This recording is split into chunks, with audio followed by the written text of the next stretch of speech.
2BLT, Roger, KO4QMM, and Vicky, K8VKY. Will be the team here tonight for East Coast Reflector Tech Net number 640, September 2-3 of 2025. As always, we start out with our team members. For those of you that haven't been here before, see if any one of our team members has anything that they would like to report. And we recognize any silent keys from the East Coast Reflector family. I think we have 3 of them tonight that just popped up at the top of the hour. I just forwarded them on to Vicky. And Joe's here tonight, KD2TFB, with the Celebrity of the Week, to entertain us for a few minutes. Then we go to new users. See if we have any new users to this net that have never checked in, get them up at the top of the net. Then we go to stations with questions. Stations with amateur radio related questions.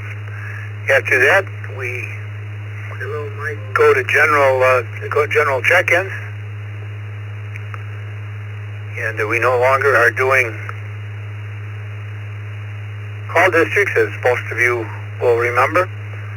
We're just doing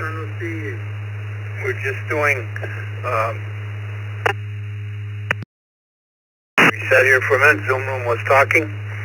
We just do text check-ins. We'll start tonight with Roger's going to start with 10 check-ins, 10 text check-ins. Then Scott's going to take 10 radio check-ins. Back to Roger and back and forth. So you can text in at any time. Text line is open, 716-317-9050. For those of you that don't know, I think most do. Also, if you prefer to email, you can text at ECR.radio. Text at ECR.radio. Only your call sign in either in the field of the email or in the subject. I guess they say they both work. So with that, let's see if any of our team members, any of the East Coast Reflector team members, have anything that they would like to report tonight. Once again, this is Dick, WB2JPQ.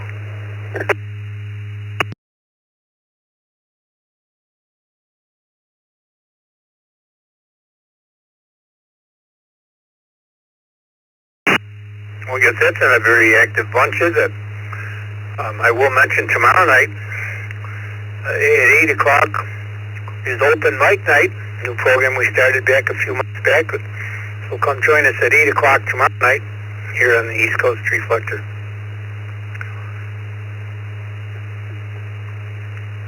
Kevin VE3BZ texted me earlier before the net. He has nothing for the swap and shop this week, so nothing new for the East Coast Reflector swap and shop. The items that he had were sold.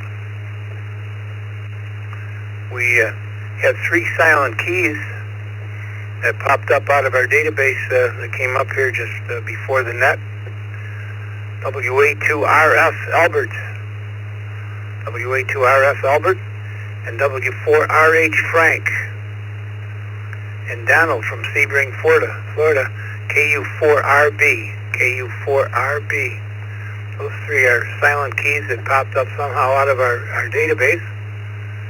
Well, let me ask, is there anybody out there that has a silent key that they would like to have remembered here tonight from the East Coast Reflector family?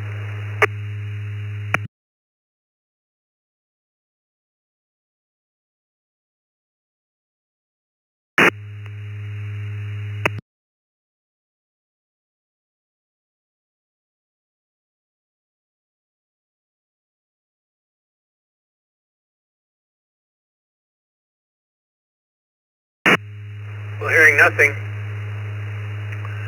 let's have a moment of silence for the 3 that we do have here tonight. Albert, WA2RF, Frank, W4RH, and Donald, KU4RB. We just have a moment of silence for those 3 silent keys that came out of our database. May you rest in peace, our friend.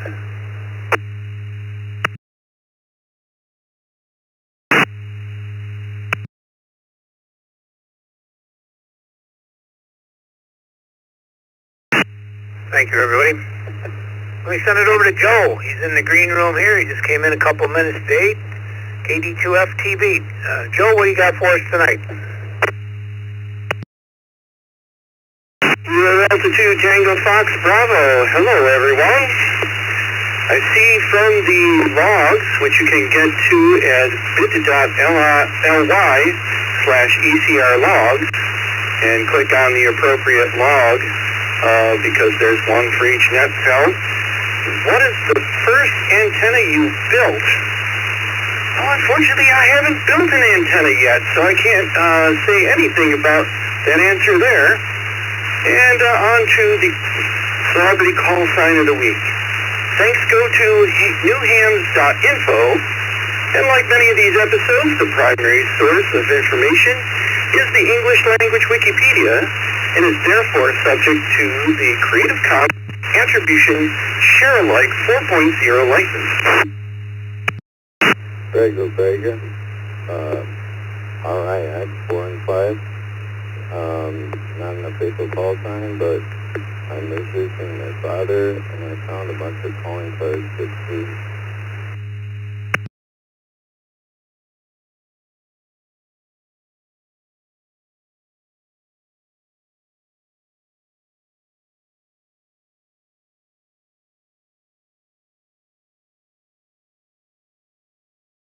George was born on June 24th, 1945 in Peekskill, New York.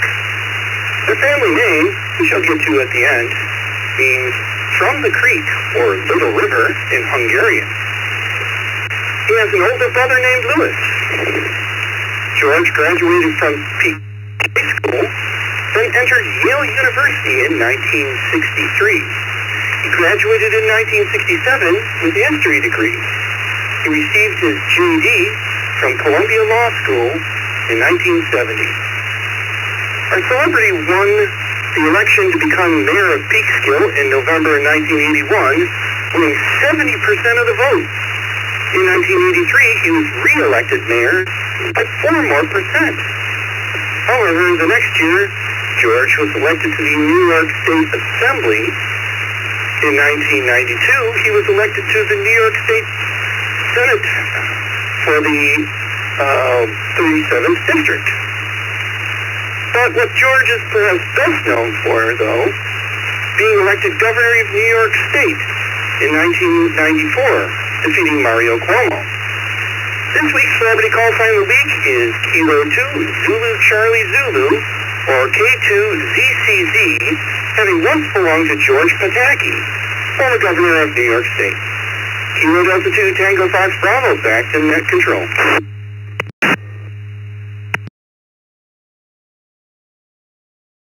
Well, thank you, Joe. I do remember that.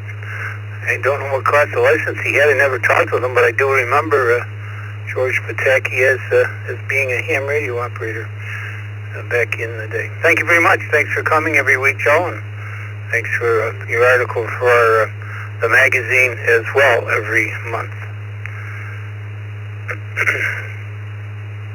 Let's take new stations that have never checked into this net before.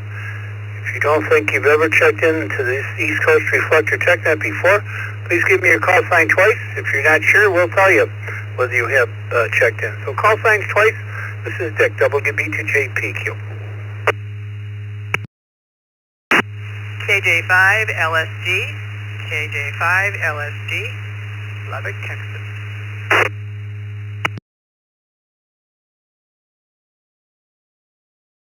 Net control, this is Whiskey 8, Bravo Papa Alpha, W8BTA. Vladimir, I'm located in Southfield, Michigan. Back to net control.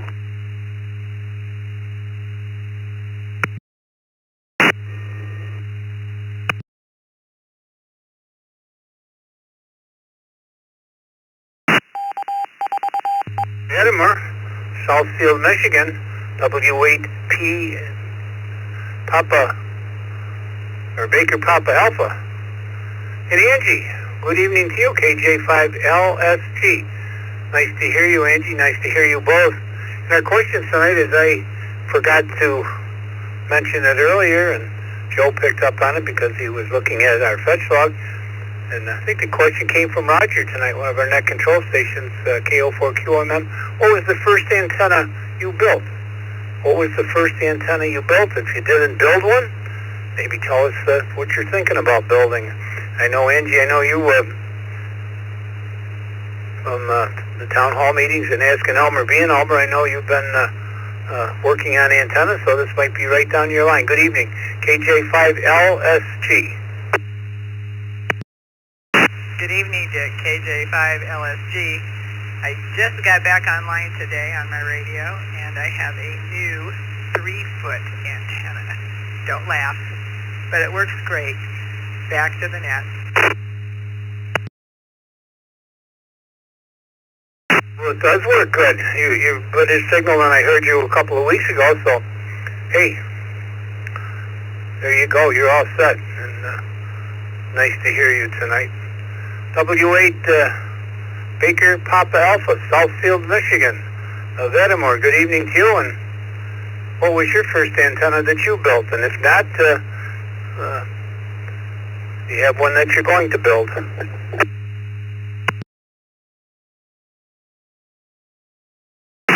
This is W8 Bravo Papa Alpha. Like broken power amplifier. Well, my first antenna that I built was back in the day, 1969 or something. So there was a Wyndham wire. It's not actually it's a random length wire with the going down wire also working as a vertical probably.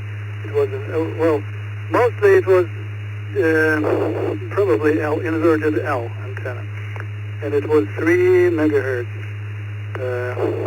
Back in the day in Russia, I mean, when I was 14 years old guy. Here in the United States, I built a antenna for 2-meter band, mono band, antenna type. And if you go to QRZ.com from my page, W8BPA, you will see the photo of that antenna. It's a pretty remarkable Japanese design. So that's what I did, and recently I built the similar thing, but for 70 centimeter band. I am using it right now. I think it works. Well, back to net control. This is W8BPA.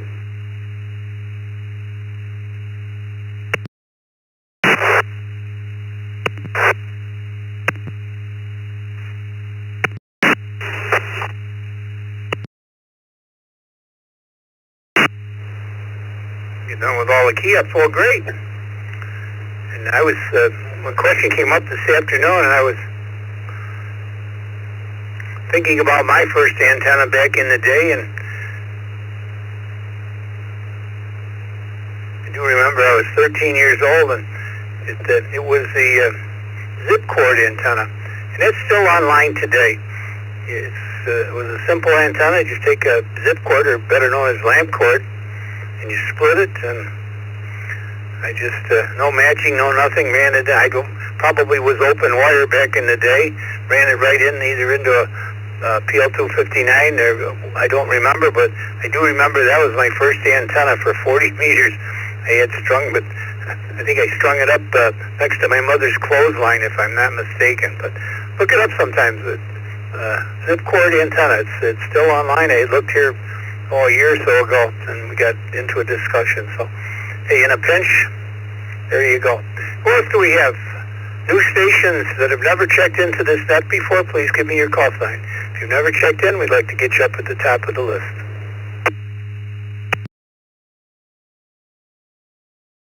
Kilo Echo 5, X-Ray Delta, David Mobile.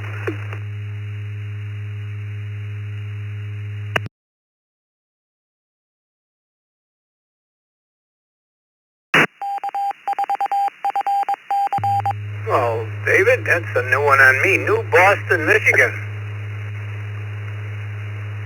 KE5XD, good evening to you, David. And what was your first antenna? That's a really good question. That's too long ago. It takes me back 15 first got my novice license in May of 1975.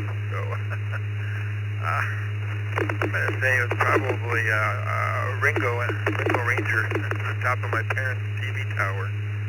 So they let me put stuff up above there, so I put up a commuter antenna, I'm going to say. So anyway, yeah, we've been in New Boston for 25 years, so it's kind of glad we're out there. EPA went repeater crawl.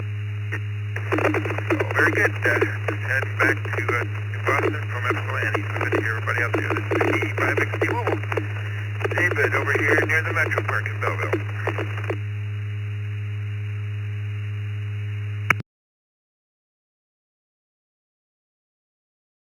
Dude, I do remember when the Ringos came up. We were talking about that this afternoon in the Zoom room for a minute. We were talking about antennas.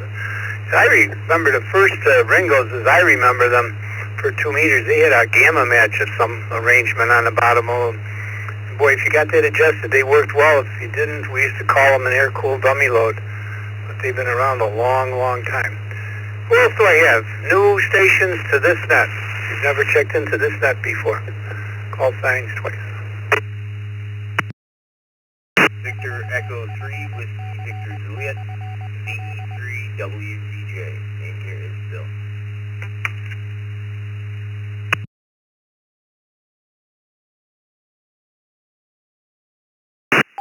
Bill, unfortunately, you're coming up red. You have checked in here a couple of times, VE3WJV, so I'll have to ask you to either text in, which you can text in at any time, and for anyone. I want to make that very clear.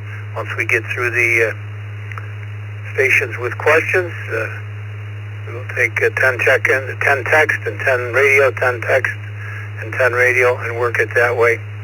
So you can text in at any time, 716-317-9050. So I have to ask you, Bill, to withdraw here tonight and see who else we have that is new to this net.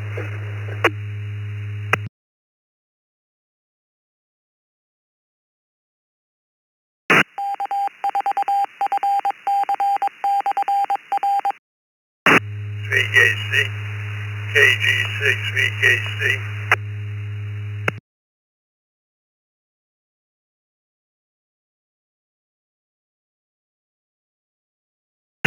Sure we had that right. Is this KJ6 VKC from Campbell, California? You're coming in through Don's KU6V's machine. Is that KG6 VRC? Good evening.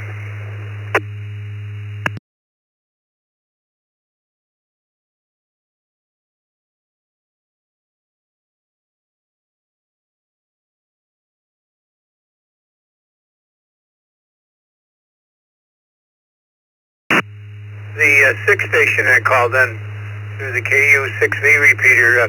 Can we get your complete call sign again, sir? We copied it as KG6VKC. Is that correct?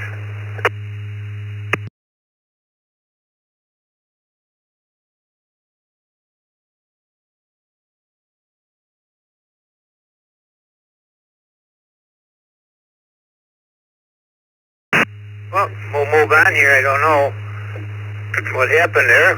Matter of a few seconds, we disappear. What else do we have? Stations that have never checked into this net before. Call signs twice.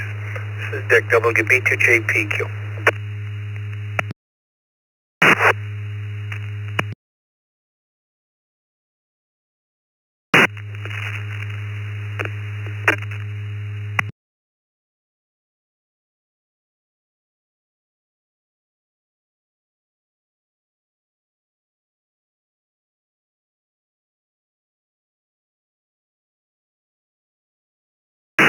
Where's everybody to know it's a beautiful evening here in Western New York? Maybe everyone's out. New stations that have never checked into this net before. Last call. Anybody thinks they've never checked in before? Give us your call sign. We'll tell you whether you have, and we'll get you up at the top of the list.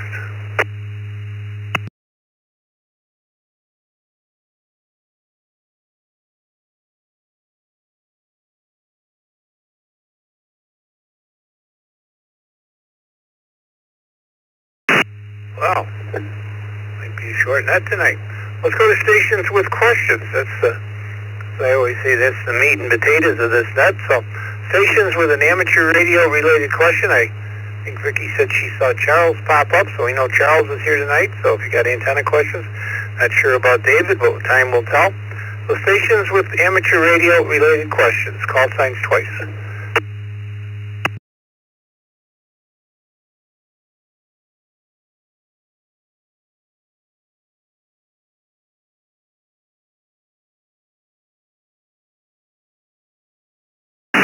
BTA, I got a question.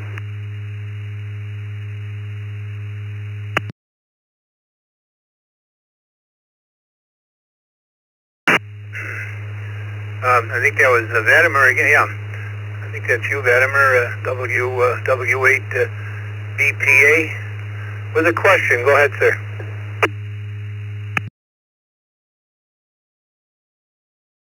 Thank you. I got a radio 2-meter band, mono band, Yaesu FT2980, and I like it very much. And I'm curious if there is something like that, but for the 70 centimeter band, like mono band, pretty cheap, 70 centimeter band with an output power of 80 watts or so. Well, if anybody knows that there is something like that available on market, I will appreciate the answer. Back to you, Net Control. This is W8 BPA Vladimir, Southfield, Michigan.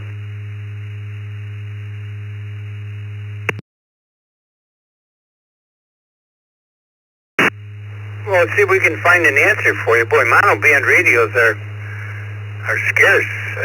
You don't see many people making mono banders, or maybe I'm not looking in the right place, but let's see what we can find out. Anybody help us out here? Vadimer's looking for a UHF mono band radio. He's got the 2980, which is the VHF version. Anybody help us out? KC6UFM. W4HKL.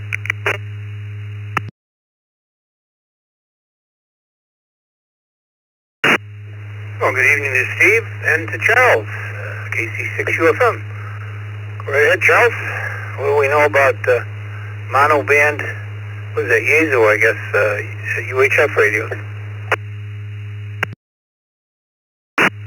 Thank you, Dick, and good evening, everyone.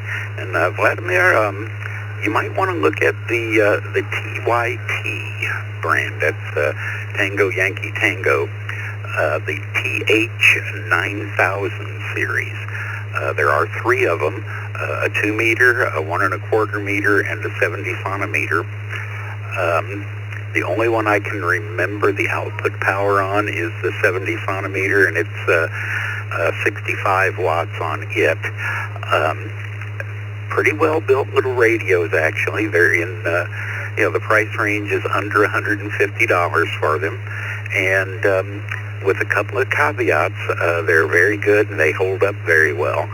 And that caveat is that they TYT, I don't know if it varies from one factory to the next, or maybe one shift to the next at the factory or something, but quite often the final output transistors, they will not be torqued down quite tight enough, or they won't have enough heatsink grease on them. So I've got like half a dozen TYT 9000s in different bands, and every one of them I've opened up, loosened up the bolts holding down the finals, put a little extra grease on there, torqued them down to where they're supposed to be, and I have had 0 problems with them, and several of them are 6-7 years old at this point. So again, look into that. That's the TYT TH9000 series. Back over to you, Dick, KC6UFM.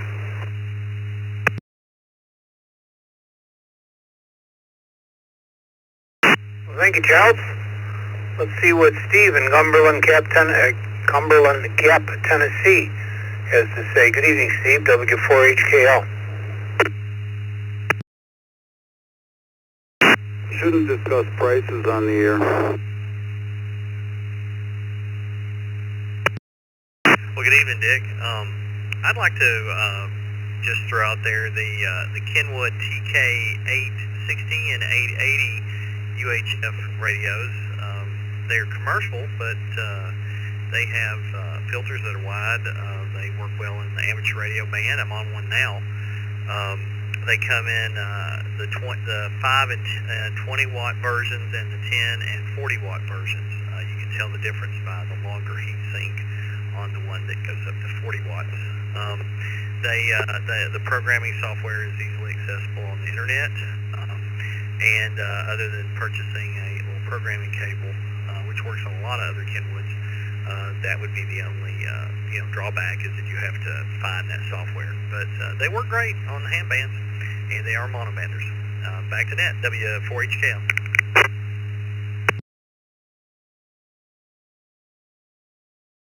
All right, thank you, Steve. And Steve, while I got you, why don't you answer our question tonight? What was your first antenna that you ever built back in the day?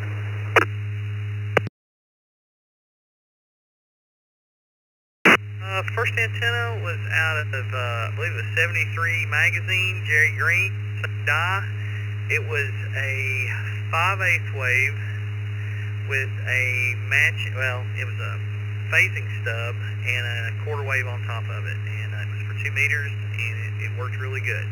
And I may still have it somewhere, for all I know. But anyway, that was it. Just easy to build with hand tools and with a tape measure, and worked great. So anyway, that was my first antenna. Back to net, W4HKL. Was it 5/8? Was it 5/8 over 5/8 or something like that? Was it a base station or a mobile, Steve? And what band was it for?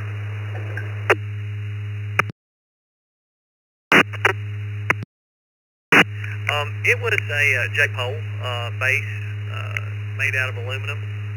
It was a 5/8 wave was the first bottom element. Then you had a little 19-inch phasing loop or stub, whatever you want to call it, and then it had a quarter wave on top of it. So I just remember that because I poured over the article and the diagram so many times. I guess it's etched in my brain to this day.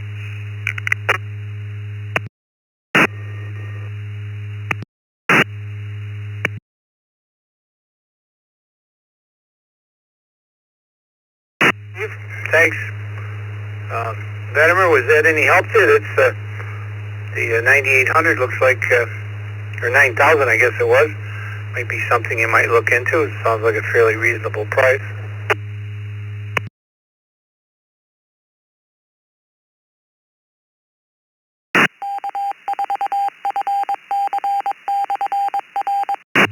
SYV.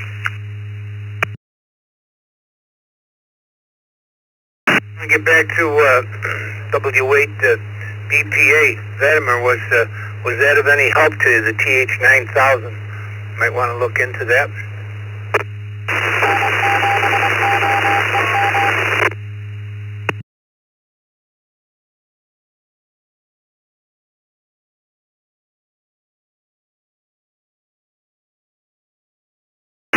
Well, we don't know if we have a satisfied customer or not, but thank you, Charles. Thank you, Steve. Let's go on to KF0SYV. KF0SYV, your question, please. And why don't you answer ours if you can? What was your first antenna that you ever built?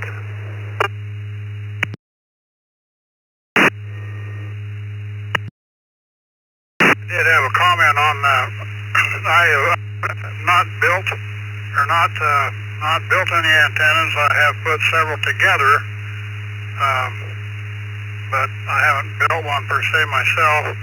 I just want to make a comment on that TYT. I have one of them. I'm not talking on it right now, but I had a few issues with it, and I thought the finals had went out on it, and hooked a watt meter to it and determined that wasn't the case.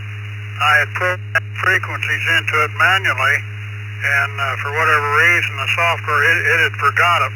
And when I reprogrammed it. It went back to, I got it to work again. So hopefully that's any help. It's a what they call a quad band. It will range anywhere from I think 5 watt to I believe 50. Pretty nice little radio. KF0S.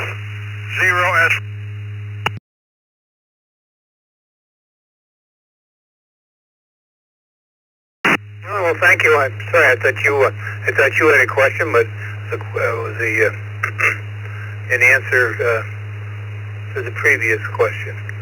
What do I have? Station with an amateur radio related question. Please give us your call sign twice. 2 TFB, Kilo Delta 2 Tango Fox Bravo.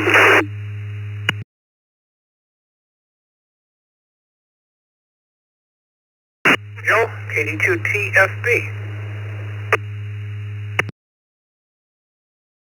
Very intriguing, Charles. Using grease for the final amplifiers in a radio.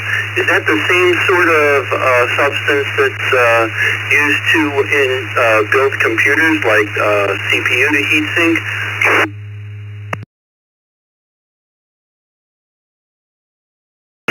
KC6UFM.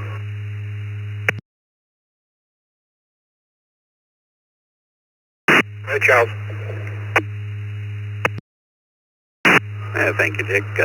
Yeah, Joe, I kind of used the shortcut there. When I said grease, I was meaning, it's kind of the slang term, if you will, for heatsink grease or,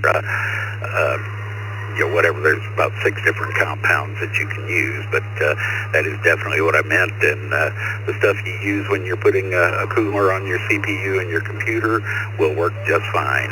And I generally use something a little higher temperature, but like say on the TYTs, every one I've had, I have just automatically taken it apart, put extra compound on there, and then torqued down the finals to a proper torque. And because there's been a lot of people who burned out the finals because they weren't dissipating the heat quite so well. Back over to you, Dick, KC6UFM.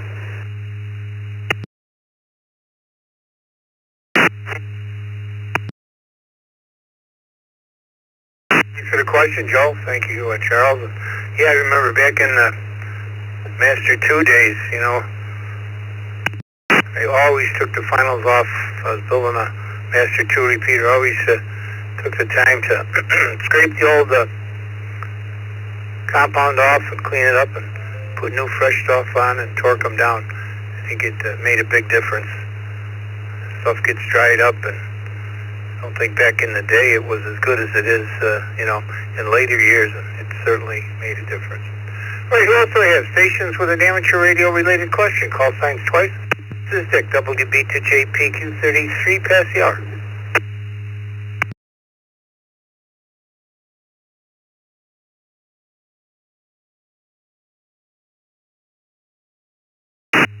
Whiskey 2, Sierra Alpha Lima. Whiskey 2, Sierra Alpha Lima.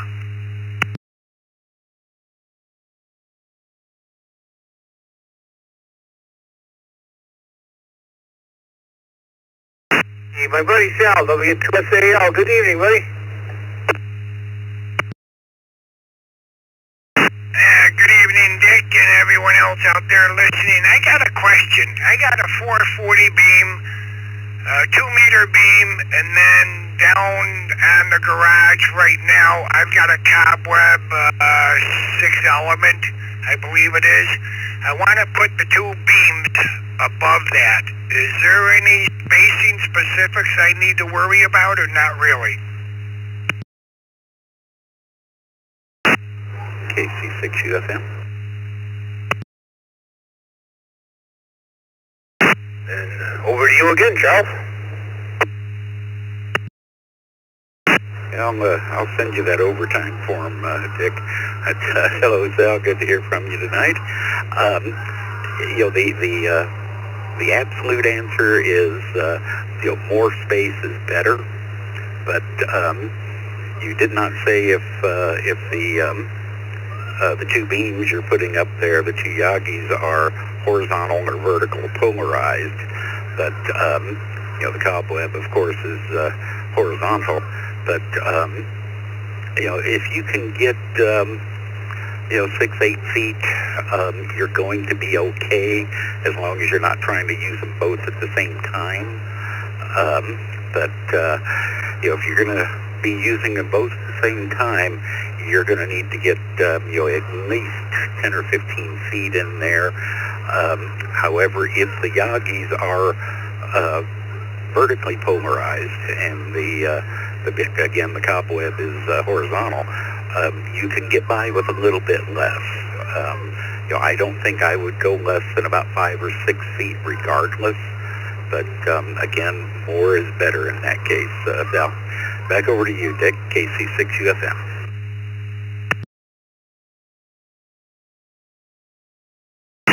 Thank you, Charles. Yeah, the question comes up very often, doesn't it? We never seem to have enough real estate. Vertical. Hope that helps you, Sal. Yeah, it definitely does.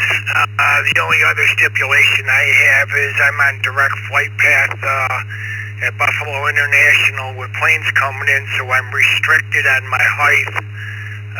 My garage peak is 19 feet. I probably have a 5-foot mast for the cobweb. And then I was going to try and section these off about 6 feet apart going up. And that should just about do me. I can do them both horizontal or both polarized, Chuck, as far as that goes. It doesn't matter to me. I was basically setting those up to use them for the UHF VHF contest. I'll wait for a reply. Back to you, Dick, W2SAL.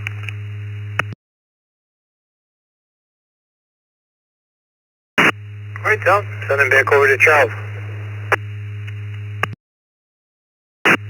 Yeah, that should work out well for you, Sal. And with the airplanes, just get you a red LED, put that up on the top, and let the pilots fend for themselves. Back to you, Dick, KC6UFM.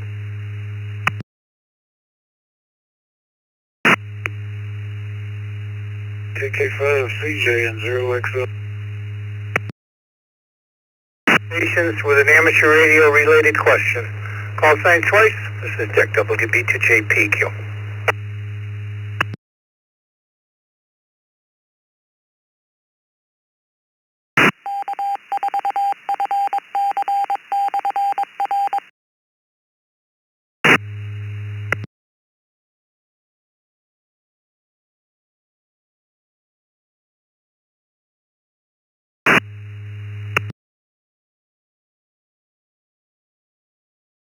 Where is everybody tonight?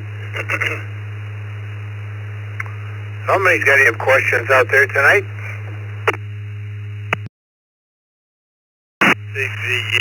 Campbell, California. Kilo Oscar 4 Foxtrot Bravo Mike. N8 OAY, November 8, Oscar Alpha Yankee.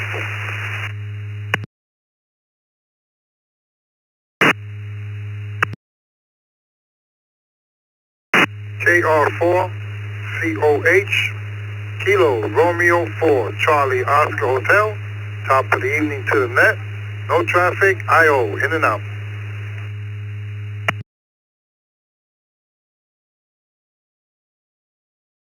Grab it here. Let me grab it here for a minute. I guess that was Hector checking in and out. KR4COH. We're just looking for stations with amateur radio related questions, Hector, but appreciate you checking in. I got Dave, N8OAY from Huntsville, KO4FMB, St. Cloud, Florida. And there was a station coming from KU6V. All we heard was Charlie at the end. Please key up, wait a couple seconds, and give us your call sign twice. The California station.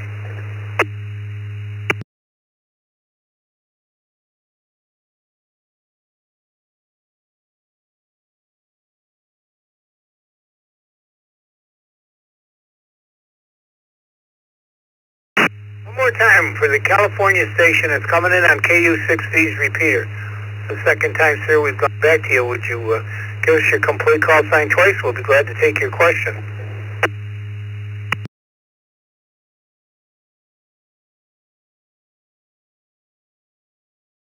It came off the list. Jose, St. Cloud, KO4FMB. It was nice to see you in the Zoom room earlier. What's your question tonight?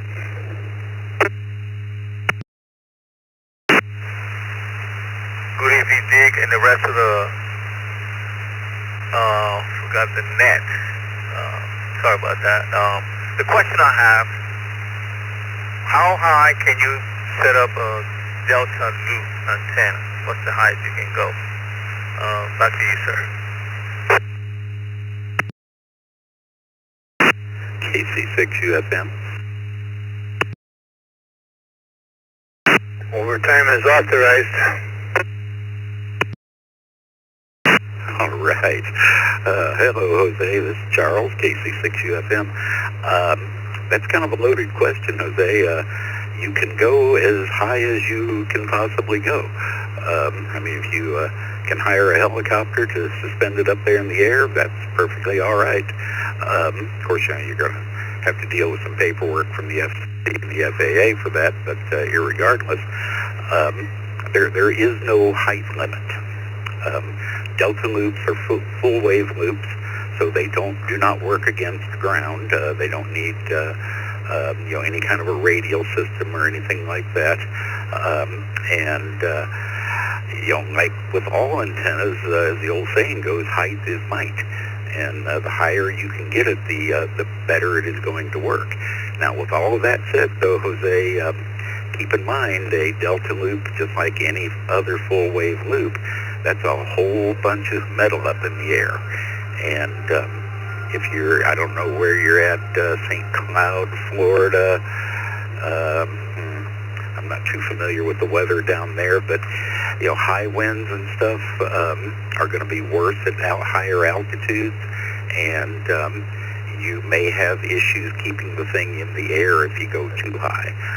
On the other hand, the great thing about a delta loop or any other full wave loop is that you can mount them relatively close to the ground, and they will perform very, very similar ways. They will have a slightly higher angle of radiation when you get closer to the ground, but not dramatically so.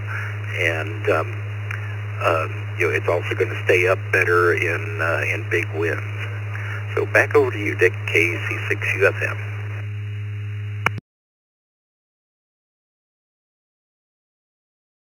All right, Charles. Well, Jose, I guess, as they say, the sky's the limit.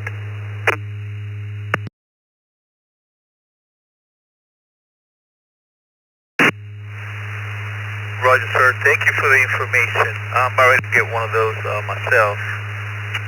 Right now I got the off-center, it's called the Buckmaster off-center multiband antenna. It runs from 6 to 80 meters, but I've been studying to get a delta loop. I heard good things about it. Back to you, sir. 73 to all of you. I'll be leaving the net. 73.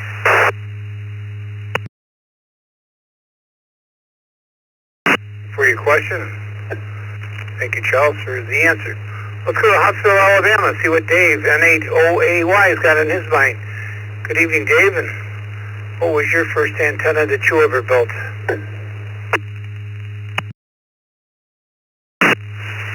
Well, the first antenna I built was a quarter wave ground plane built with hobby shop brass tubing, tuned for 161 megahertz for the railroad band, for listening on a scanner. I'll just say that it worked. That's all there is to it. It worked, but not well. I've got more of a request rather than a question. Listening to KC6UFM's talking about tightening up the finals on those TYT radios. I've been thinking about buying a TYT 9800 quad band it would be interesting to see a how-to article, maybe with some photos on how to do that in the ECR magazine. A request rather than a question. N8OAY back to that. Thank you.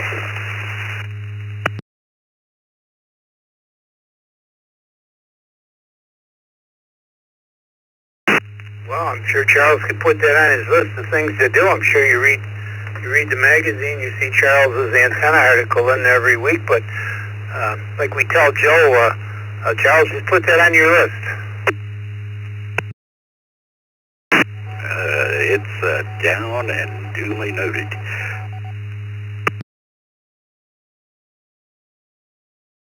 It isn't hard, Dave, to do that. It's a matter of, well, it depends on the radio, of course, but being a new radio, I don't know if you'd need to put new grease on or not, but many times, maybe built on a Monday or a Friday, you know the story there, so might not have been torqued down to the proper amount. But thanks, Dave. Thanks for the request. Let's leave it at that. What else do we have? Stations with questions tonight. Or a request. We're doing requests. We can do requests as well. Who else we got out there? This is Dick WB to JPQ. Call signs twice.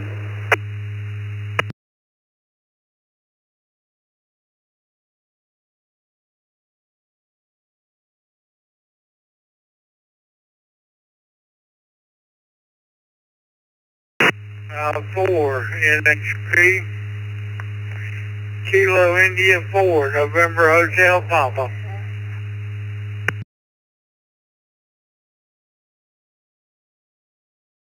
Evening, boys. KI4NHP. What was your first antenna that you built? Hopefully you did, and once you answer that, why don't you go ahead and ask us the question that you might have for us tonight.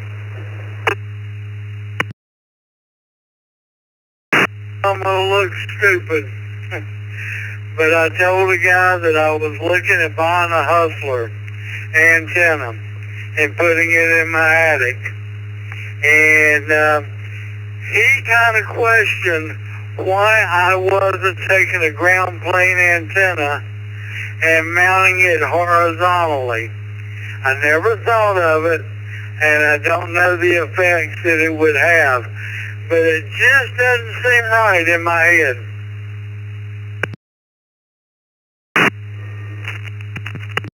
KC6UFM. Well, I think Charles is going to say your head is thinking right, that it's not just, it's just wrong. Charles, correct me, but I know on a beam it's about 20 dB from vertical to horizontal. Go ahead. Yeah, KC6UFM, thank you, Dick. Yeah, absolutely. Yeah, if you said the band that you're working on, boys, I missed it, but I'm assuming we're talking UHF or VHF here. And cross-polarization at VHF and above, if the receive antenna is vertical, let's say, and your transmitting antenna would be horizontal, most repeaters are vertically polarized, and depending upon what book you read, you're going to lose between 20 and 25 decibels between those two antennas. The other issue is that the pattern is going to really be weird, and a whole bunch of it is going to be in your living room. So you know, that is not a good thing to do at all. You know, you would be better off, you know, getting a mobile or something like that, maybe a mobile with a mag mount, putting that up in the attic with the biggest pizza pan or cookie sheet that you can find underneath it to act as the ground plane. And that is going to work very, very well for you, because sure, you can go out and buy a base station ground plane that may have, you know, 11, 12 dB of gain. But when you put it horizontally, you're going to be going in the hole about 12 or 15 decibels because of that isolation between horizontal and vertical between you and the repeater. So, your initial thought was correct, and that's the way you should go, and you are absolutely right to think that putting a ground plane up in the attic sideways is not a good idea. Back over to you, Dick, KC6UFM.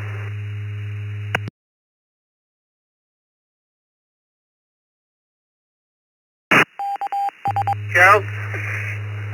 Boyce, I hope that was help to you, but I think you were thinking right. So, get us, how much, I guess you got to lay it down or you would have got it vertical, but it sure is going to work better if you can get that vertical somehow.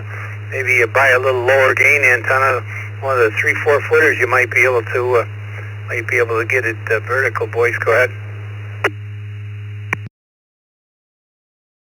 I'm blessed that I have about a 14-foot ceiling, and I'm looking at about a 9-foot hustler, and it should work out fine.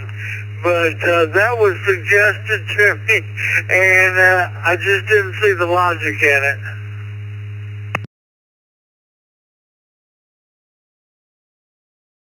Yeah, I don't think that was a good idea. Hey, you didn't tell us what, did you build any antenna? What was, you want to answer that question? What was your first antenna, Boyce, that you ever built? Or is this going to be the serial number 001 experiment?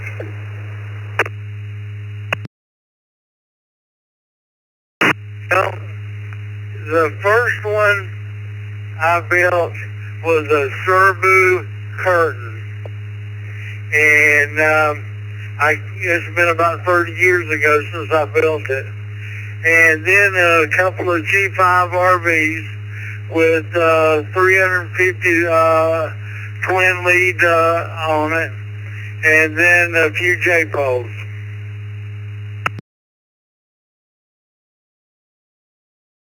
Hey, I think he'll put you down for a J-pole and make it easy. How's that? Thanks for your question. Thanks, Charles, for the dB loss there between vertical and horizontal. We always said roughly 20 dB. It was kind of rule of thumb. We always used to use that as a rule of thumb at work, you know. Some control base antennas were horizontally polarized just to give you an extra 20 dB over average. Stations with an amateur radio related question. Call sign Schweitz. This is Dick, WB2JPQ, 53 past the hour.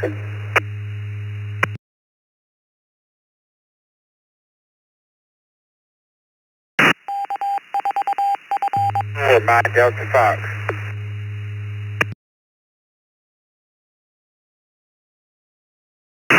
November 5, Mike Delta Fox, was that it? You gave it quick twice and slowly, please. Negative. November 4. November 4, Mike.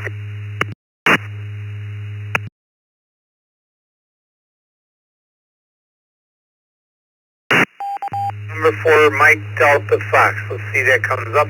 All right, good evening. Go ahead and answer our question, Martin. What was your first antenna that you built? And give us your question, please. Please.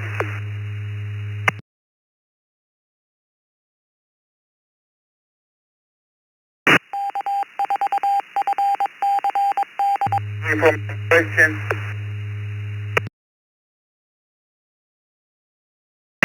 Remember, Martin, to key up, wait a couple seconds before you start talking.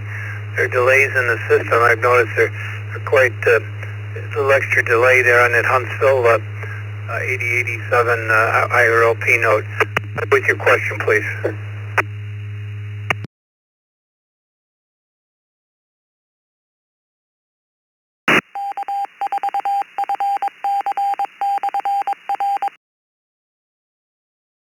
November 4th, Mike Delta Fox. I wanted to put a ham radio in my storm shelter, which is made out of steel, and I have a 5/8 mag mount on top of a steel storm shelter. Do I still need to put a pizza pan or a biscuit pan under my antenna? It's a mag mount.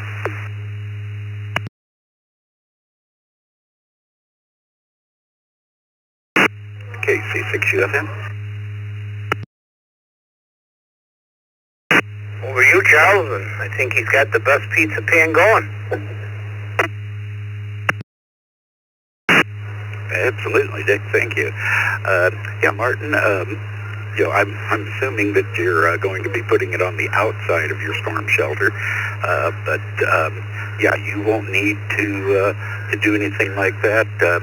The only time you need to put a pan or something like that underneath a mag mount is when you're setting it up on wood or something of that nature that is non-conductive. But if you have a steel exterior on your storm shelter, that's going to be great. But I don't know if a mag mount will be the way you'd want to go on a storm shelter. I would be more tempted to go with something that is permanently bolted to that exterior storm shelter to where it doesn't blow away in the storm that you're taking shelter from. Maybe just fabricate a little bracket of some sort that you could put on the outside and go that route. And because most of the mag mounts are only really rated up to about 75 or 80 miles an hour, and I'm guessing there in Alabama that you probably have the occasional tornado and or hurricane, and you could easily exceed that speed with the wind. And if you fabricate a little bracket, put an NMO mount on there, then it's not going to go away, and you're still going to have communications. Back over to you, Dick, KC6UFM.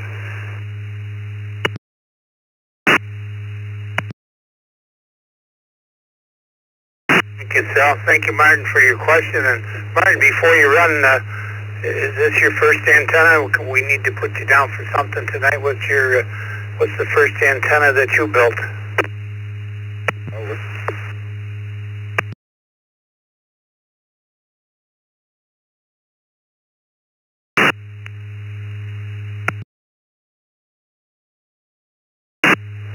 And Martin, I stood by and you said over. What do you want to answer our question? What is the first antenna that you built, or is this it?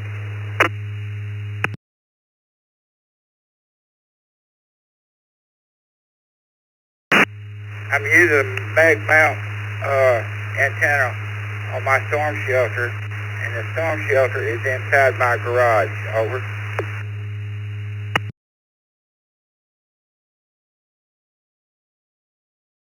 Well, I guess then else the garage blows over, you don't need to worry about the antenna blowing over. Then I guess maybe you answered your own question.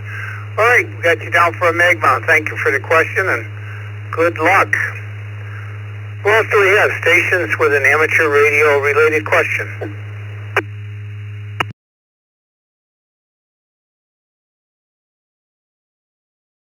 Control.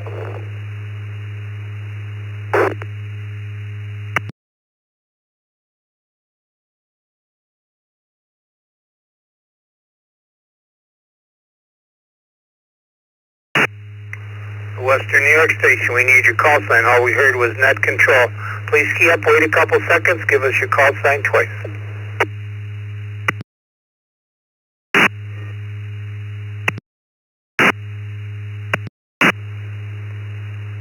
This is Kilo Charlie 2, Golf Oscar November, KC2GON.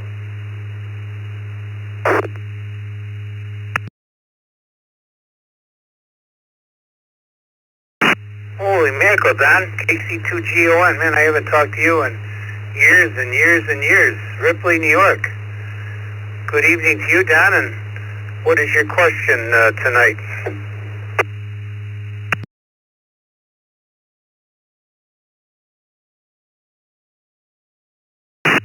Well, it's probably a simple one. And I just I've never seen the diagram of a J-pole as toward somewhat directional. Is a J-pole somewhat directional, like in the direction of the short element?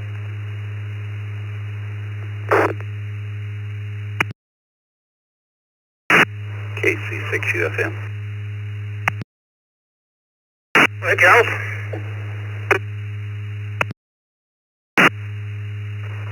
Thank you, Dick. Yeah, Donald, speaking, yes, you are. The difference is that the J-pole in that direction is down somewhere between 1/2 of a decibel and 1 decibel. In other words, you're never going to notice it. But strictly speaking, yes, it does have a null in that direction. But it really doesn't matter that much. About the smallest you can hear is about 3 decibels. So, it is significantly less than that. Back over to you, Dick, KC6UFM.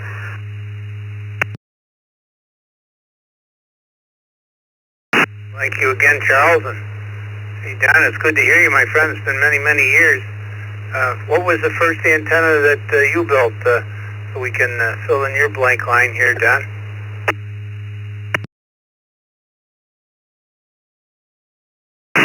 First antenna that I built, and I still use it, is a 2-element Yagi for 2 meters, and it's made of 1-inch tubing, and it's a direct connect antenna. So you just hook your wires to your director, or your your driven element. You just hook the 2 wires to your driven element, and depending on the length of your other element, it's either you use your other element as either a reflector or a director. And I got the directions from a site called the Antenna Elmer.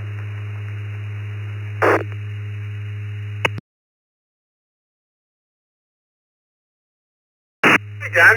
Again, good to hear you. And we got you down for a Yagi. Thanks for checking in. Let me move along. 3 past the hour, looking for stations with an amateur question. Seems to be a lot of antenna questions here tonight, which is good. Call sign choice, this is Dick, WB2JPQ.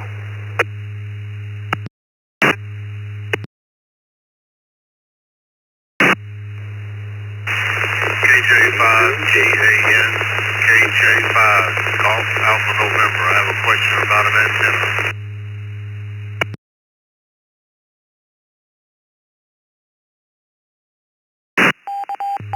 From Orange, Texas. Look like you're new to the system. Welcome.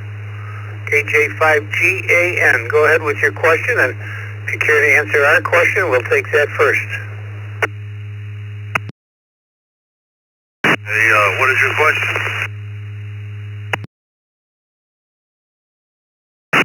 The question tonight for everyone is, what was the first antenna that you ever built? Did you ever build an antenna, and if so, what was your first one? The first antenna I ever built was what's called a flower pot antenna. It's just basically a vertical dipole, but it's fed from the end, but it's really a center fed antenna because you just cut the shield off at the middle and feed it from the end, and the shield acts as a counterpoise, and there's a choke coil at the bottom of it, and it 5/8 wave, using on 10 meters, and it worked really, really well until the first good rain, and then that was it. It was done for.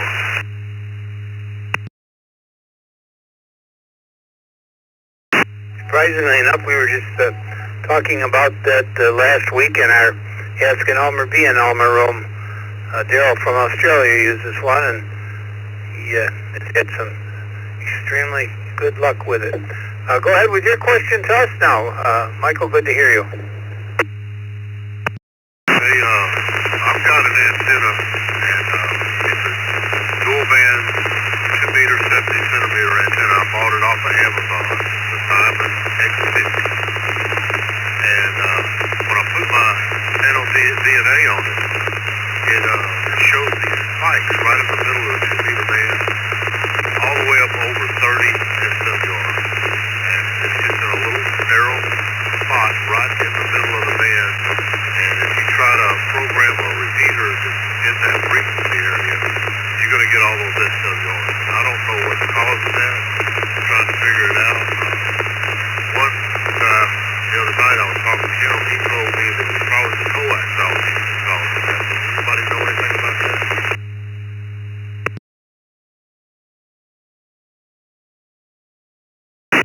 KC6FM. Well, over to you, Charles.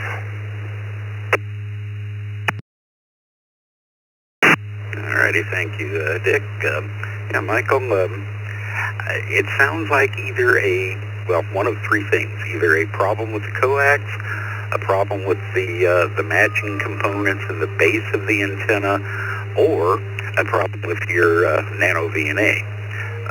Make sure that you have your VNA calibrated properly, and make sure that the cables that you're using to do the calibration with and the little plugs are not defective. After that, I would more suspect the components in the base of the antenna than I would the coax on it. But those spikes should not be there, and those are the most likely reasons, but there are others. Back over to you, Dick, KC6UFM.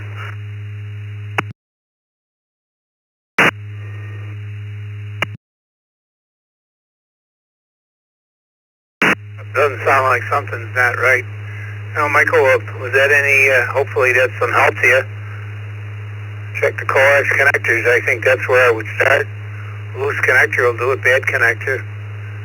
And we noticed that you're new to the system and you don't have a current email address on your QRZ.com page, so you might want to take care of that. Add a public email address and our system will send you a welcome letter.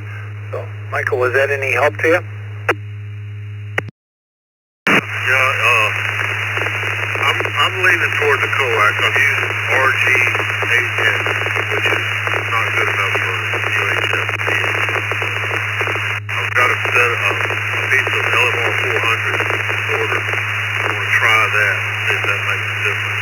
Connections are all good. The nano VNA, I tested it on another antenna. It works fine on that antenna. Calibrated it right and everything.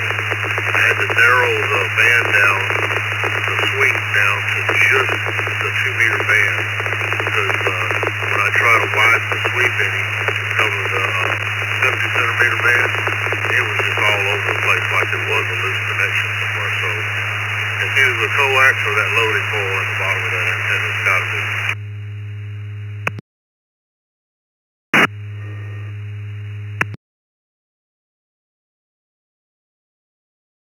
Sounds like you are narrowing it down, Michael. Thanks for your question. And to everyone, you can get ready or you can text in at any time. I see Vicky's got a bunch in queue here, 716-317-9050.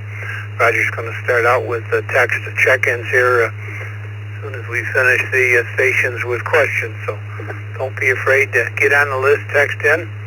He'll take 10, like I said, to give it over to Scott. Scott will do 10 from the radio and vice back and forth. Stations with an amateur radio related question, call signs twice. November 1, November Echo Whiskey. The name is Mike in Florida.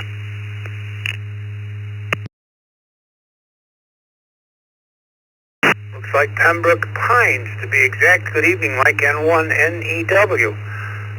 Same goes for you. You answer our question, we'll take a question from you.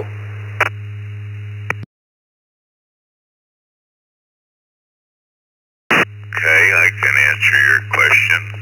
I have not built an antenna at this time, but I'm working on some experimental stuff with a university out of Texas that I don't want to get into right now.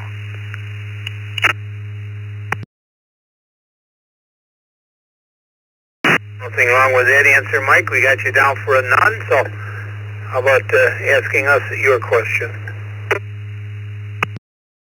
Yeah, okay. My question's really directed towards Dick. I've got your email from QRZ and would like to send you an email, as I think the Coast Reflector can help me with a little of my research if you're willing to listen to what I have to say and see if you're willing to participate. It would be a very simple thing that I would be asking.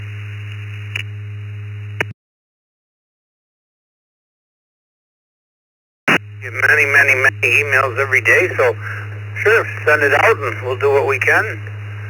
Just my call sign at AOL.com. Had that since AOL came out.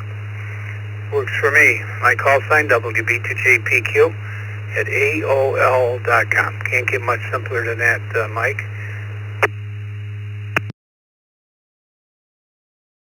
Okay, sir, I appreciate it. My call sign is November 1, November Echo Whiskey. I will be sending you an email in the next couple of days, I suppose.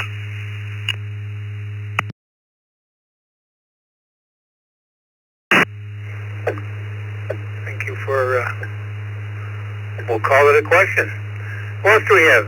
Stations with an amateur radio related question? Call signs twice. Mike Delta Fox.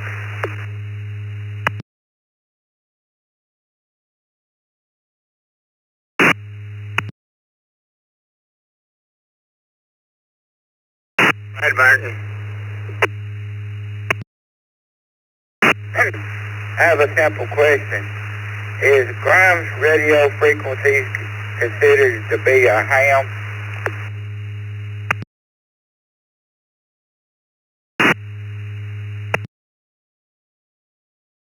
I'm sorry, I didn't understand your question. Would you repeat it, please? November 4th, Mike Delta Fox. Is Grimes, GRMS radio frequency considered to be a ham radio frequency? Over.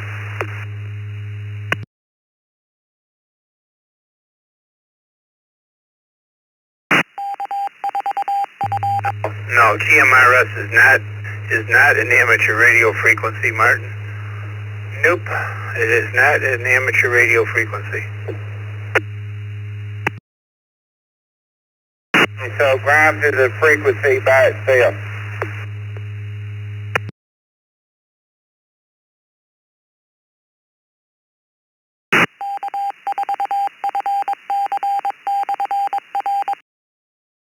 You're calling, yeah, I think like Grimes or something. No, GMRS is not, General Mobile Radio Telephone is not an amateur radio frequency. You're a little bit muffled. What are you on? You're 8087. Yeah, maybe just back away from the mic a little bit. Next time might be a little bit easier to understand you. But thanks, Martin. But the answer is no. Stations with an amateur radio related question.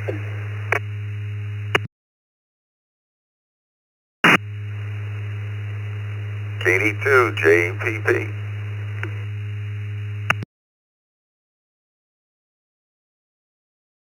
Bob, KD2JPP, good evening.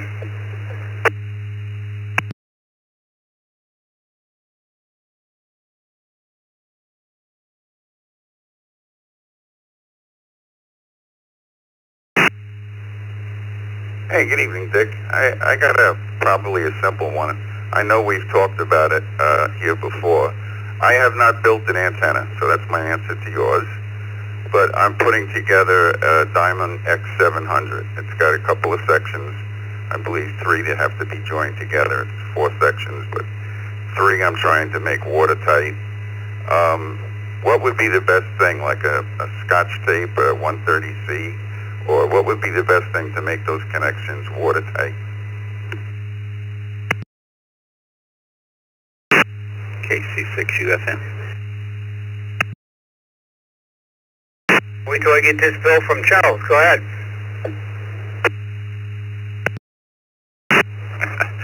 Yeah, that's going to be a dandy, Dick. Anyway, I'm confused. There we go. Yeah, Bob, what I use on those type of things, supposedly from the manufacturer, they're supposed to be watertight. Honestly, I don't trust it as far as I can throw it. But what I've used for many, many years is the Flex Seal that you can, buy at Walmart, even catch the infomercials on TV and order it direct from there. But just paint a little bit of that on there, and that will seal it up, and it comes off fairly easily, and doesn't leave any residue or anything behind, so you are able to disassemble it in the future. And the stuff is relatively cheap, and it works well. Now, I've not used the Flex Seal tape. What I'm talking about here is it's almost like a paint or a thin putty. These Flex Seal, I believe they actually call it putty, but it has worked well for me, and I've never had any leaks on those using it. Back over to you, Dick, KC6UFM.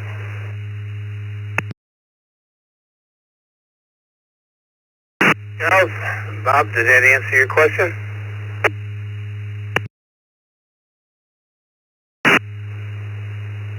It certainly does, and thank you very much, Charles. If I can add just one little bit after it, do I have to worry about UV protection for that, or is that's sufficient, that Flex Seal?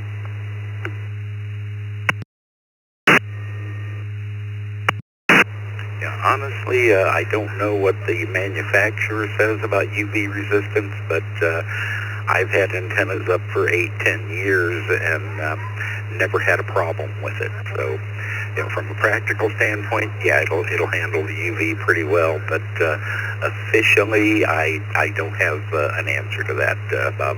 Back to you, Dick, KC6UFM.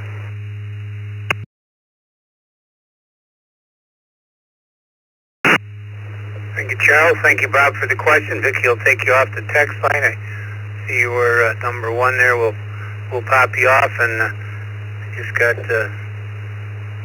just got word that about 5 people have texted it twice, and you're probably not getting the response back.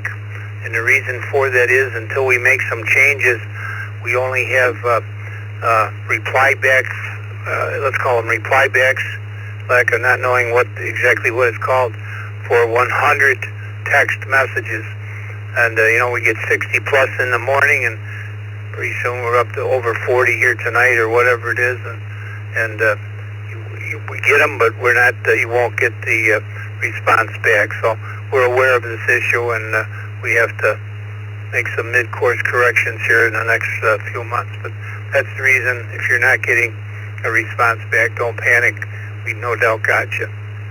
He just said there was 5 people that already texted in twice. All right, well, I'll take one more question, then we got get it over to Roger and Scott here, and let them get in here. It's been an hour and 20 minutes. Take one more amateur radio related question.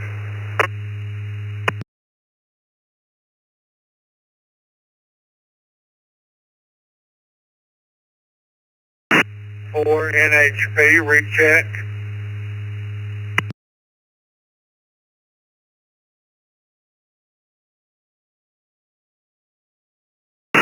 And go ahead, Martin. Or I think that was Martin.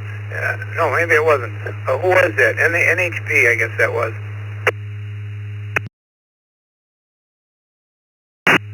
what is the difference between hardline and regular coax? Since I don't have a tower, and I've heard the hardline, what is it?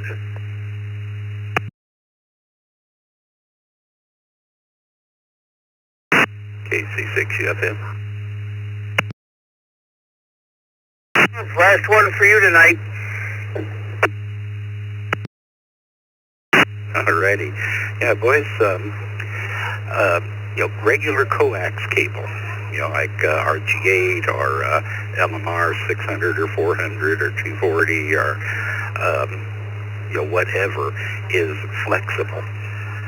Hardline, as the name implies, is not flexible. It has a solid pipe for the exterior. The exact form that pipe takes varies a little bit, and like a lot of cable TV companies used to run this aluminum stuff, and basically it was a little aluminum tubing, and you'll hear people talk about Heliax hardline. That has kind of like a corrugated pipe on the outside, but the determining factor is that it has a pipe on the outside. That pipe is then filled with some kind of dielectric. It may be a foamed insulation, it may be a solid insulation, it could even be air or a vacuum or an inert gas in there. But then the center conductor runs down the middle of that rigid pipe. And because it has 100% coverage, because it can be evacuated if necessary, or run some pretty exotic dielectrics in there, insulations if you will, it will have significantly lower loss than regular coax. Now, with that said, boys, unless you have an extremely long run, or you are operating at SHF and above, say above 33 centimeters, the difference in loss is just not going to be that great, and it's not going to be worth the extra expense of the hard line, and it's definitely not going to be worth the extra expense of the connectors, because some of the connectors can run $50, $60 and more each. So plus the stuff is just plain hard to work with, in my opinion. But that's the difference. It is much lower loss than normal everyday coax. But unless you're operating way up in the spectrum, or you're making a very, very long run, it's probably not going to be cost effective for most people. But with that said, I know an awful lot of people that have bought that surplus cable TV hardline and pressed it into use, and it works for them because they were able to get it in a lot of cases.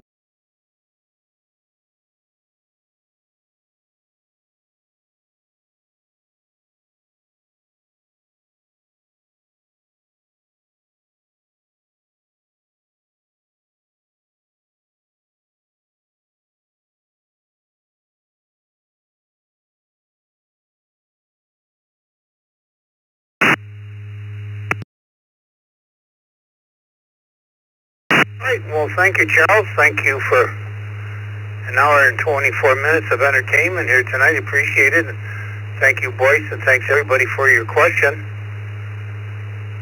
I guess at this time I'll send it over to Roger, KO4QMM in Umatilla, Florida, and he's going to take the first 10 text check-ins. And like I said before, give it over to Roger, or to Scott, and he's going to take 10 radio check-ins. So I'll see everybody for the Open tomorrow on the Brill at 7 East Coast time. Thank you, Vicki, for logging. Have a good night, everybody. This is Dick, WB2JPQ.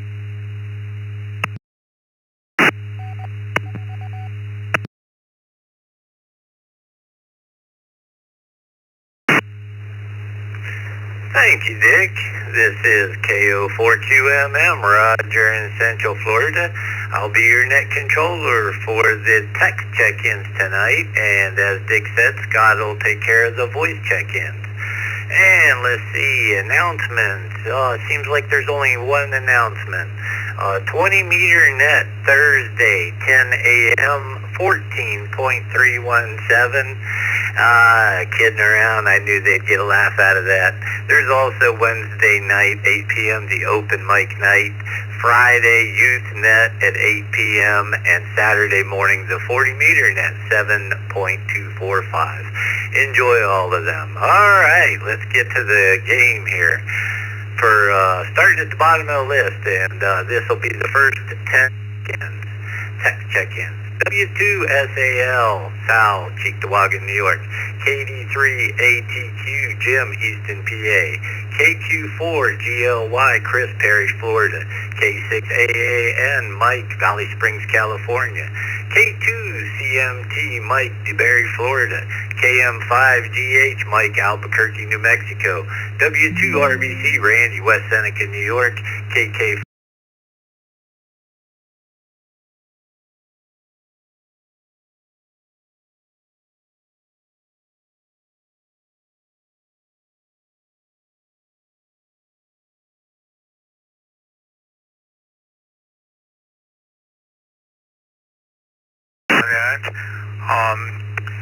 The first antenna is going back about 6 decades. I was a teenager, and it was probably a long copper wire, if I recall. It worked. Whatever it did, it worked with CW. I have nothing else to add. I wish everyone a nice week ahead. Be well and be safe. And thank you, Roger and Vicki.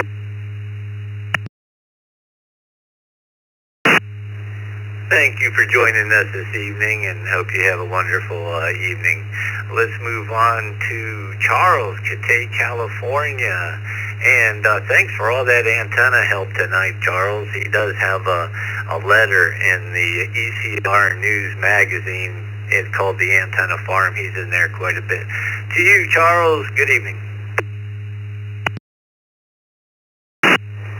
Good evening, Roger. Hope you're doing well, and thanks to Vicki for logging tonight, and to you and Dick and Scott for herding cats this evening. As far as the question is concerned, the very first ham radio antenna that I built was a J-pole for 6 meters that I actually still have, and this was a full-size J-pole for 6 meters. There's probably today $350, $400 worth of copper in that puppy, because it's a big one. But still have it, still works good. But that was, as near as I can figure, about 800, maybe 900 antennas ago. So what can I say? But otherwise, not much else happening here in beautiful downtown Guatai. It's been kind of cool and warm. We've been having warm days up pushing 90s, and at night it's been getting down into the mid-50s, even to the lower 50s. So kind of weird on that regard. But otherwise, with all this talk about antennas tonight, just want to remind everybody, I've been hearing a lot of talk on the Reflector about satellite and space station operations and that sort of thing, and in the upcoming issue of the East Coast Reflector magazine, that's what we're going to be talking about in the Antenna Farm, is a handheld for space communications. That, interestingly enough, to this day, I believe that one of the more popular commercial antennas was based on my design, but I don't care about royalties. But anyway, that's about it from here, Roger. You have a great evening, and I'll be looking for you here in about an hour or so on 40-meter FT8, Roger. You have a great evening. Everybody take care. Stay out of trouble. 73 KC6 UFM, back to net control.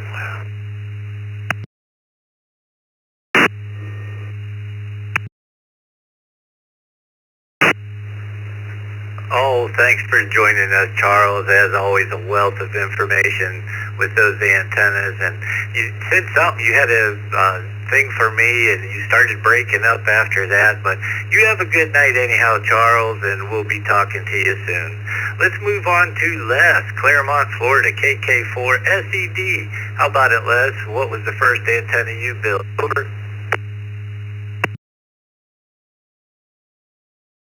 On the net, Les here in Claremont.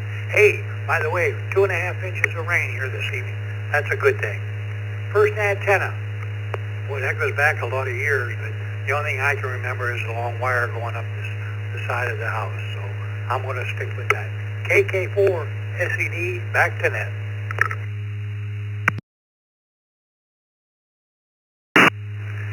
Well, that's more than I built. I really haven't built an antenna, but I sure do put together a hex beam, it seems like, every month, and I don't mind it. I enjoy it. Thanks for joining us, Les. Let's move on to my buddy Randy in West Seneca, New York, W2RBC. Good evening, Randy. Good evening, Roger, Vicky, and everyone on the Tech Net. I've been building antennas most of my life. The first that I remember was a VHF 5-element log periodic. We didn't have VNAs back then, so adjustments were made using a bird watt meter. Back to net control, 73 to all, W2 RBC.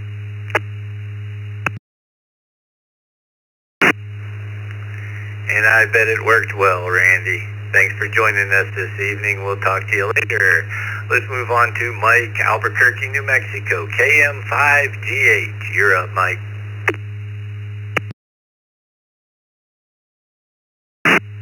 KM5GH and the net. Good evening, Roger, and thank you, Vicki, and everyone else. Been a good net tonight. Let's see. My first antenna I made better than 30 years ago, living in Flagstaff. It had to be a 4-element, 2-meter Yagi, and I think it lasted about 7 or 8 years, and then I pulled it off the roof and moved, and I don't know what happened to it. But that's about all I got tonight. KM5GH.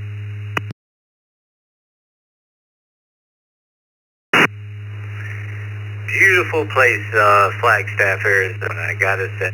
Thanks for joining us this evening. Let's move on to one of our facilitators there, Mike from DeBerry, Florida, K2CMT. We also know him as HFDX Master. Good evening, Mike. Thank you, Roger.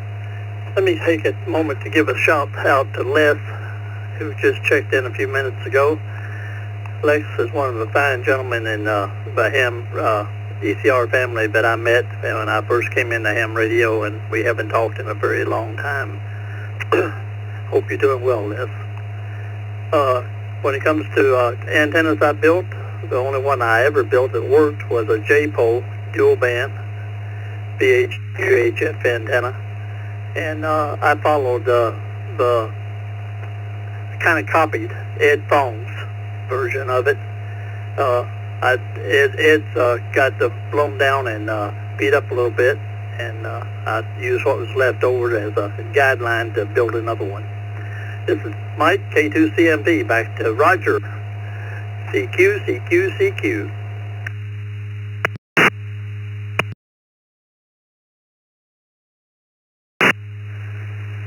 Thank you for joining us this evening, Mike. And yeah, I thought J-poles would be some of the most popular that people built tonight. And yep, Mike has definitely got into HF lately. And Mike, you were one of the first people I talked to in the Zoom room, and you actually told me to put my VHF antenna up higher, and it worked.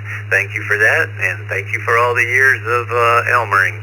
Let's move on to Mike, Valley Springs, California, K6AAN. Good evening, Mike.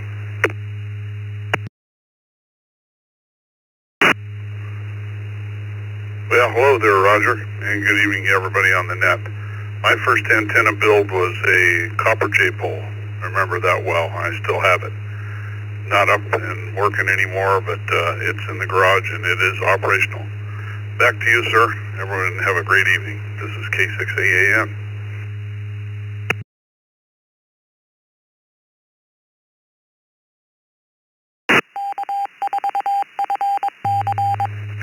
QSL, thanks for joining us there, Mike, and you have a wonderful evening. This is Roger in Central Florida, KO4QMM. We're going to move on to Chris, Parrish, Florida, KQ4GLY. Good evening, Chris. And what was the first antenna you built? Over.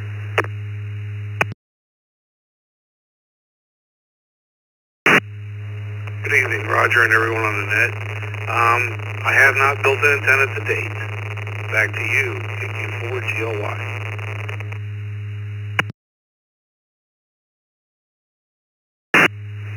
Thanks, Chris, for joining us tonight. Have a great evening.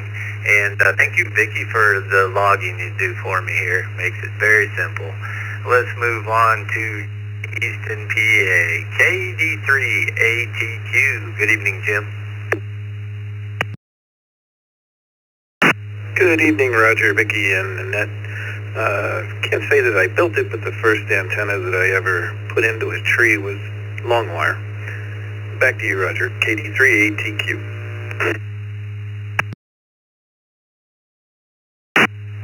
Oh yeah, gotta love the long wire. Thanks for joining us, Jim, and you have a great evening too. Let's move on to Sal, Cheektowaga, New York, W2SAL. Good evening, Sal. And what was the first antenna you built? Good evening, Roger, Ms. Vicki, and the rest of the crew out there. It was a J-pole. Actually, I built two of them. I had enough copper laying around. I did a 1/2-inch diameter, and I did a 3/4 inch, because someone said I get a little bit wider bandwidth with the 3/4.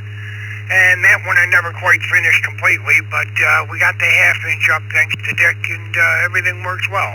With that, I'll kick it back to you, Roger. You take care. W2SAL, back to net control.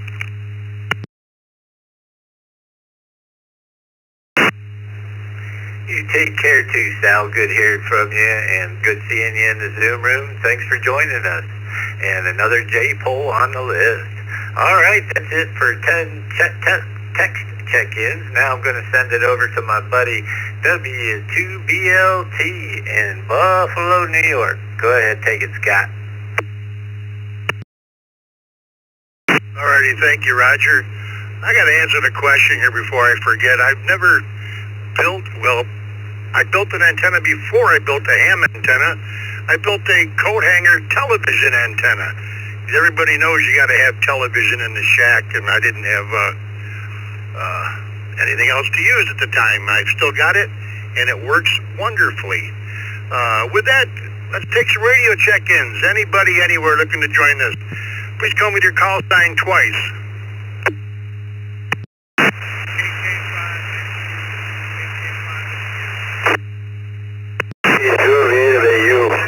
Victor Echo 2, Victor Alpha Whiskey.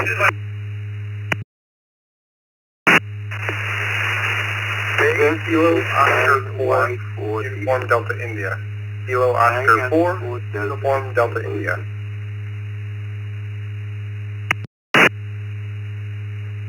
VE3BZ.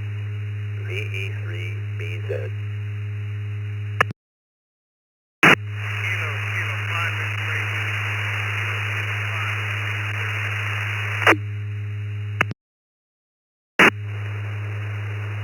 Whiskey Delta 8, Papa India Charlie. Whiskey Delta 8, Papa India Charlie.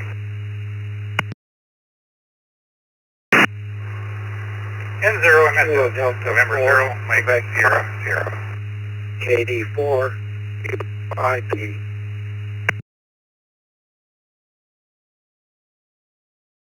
A4 Fox X-ray Charlie. Echo Charlie, Zulu Sierra 2, Echo Charlie. Alrighty, we're going to hold it up there. That's 10 of you. The first one right at the top of the list, coming out of Texas there, KK5 something. Your audio is extremely low. Could you either get closer to that mic or something and give me your call sign twice, please? QSL, KK5XQ, Kilo 5, X-ray Uniform. Name is Danny. And my first antenna was a 40-meter Delta loop from a 60-foot tower, over.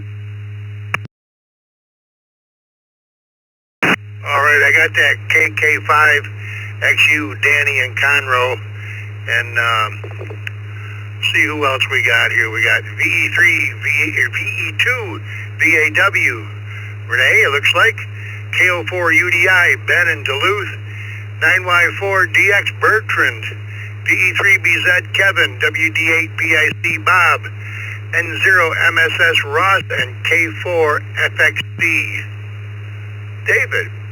Let's go to the top of the list, and KK5XU, Danny and Conroe. What was the first antenna you ever built? First antenna I ever built was a 40-meter Delta loop.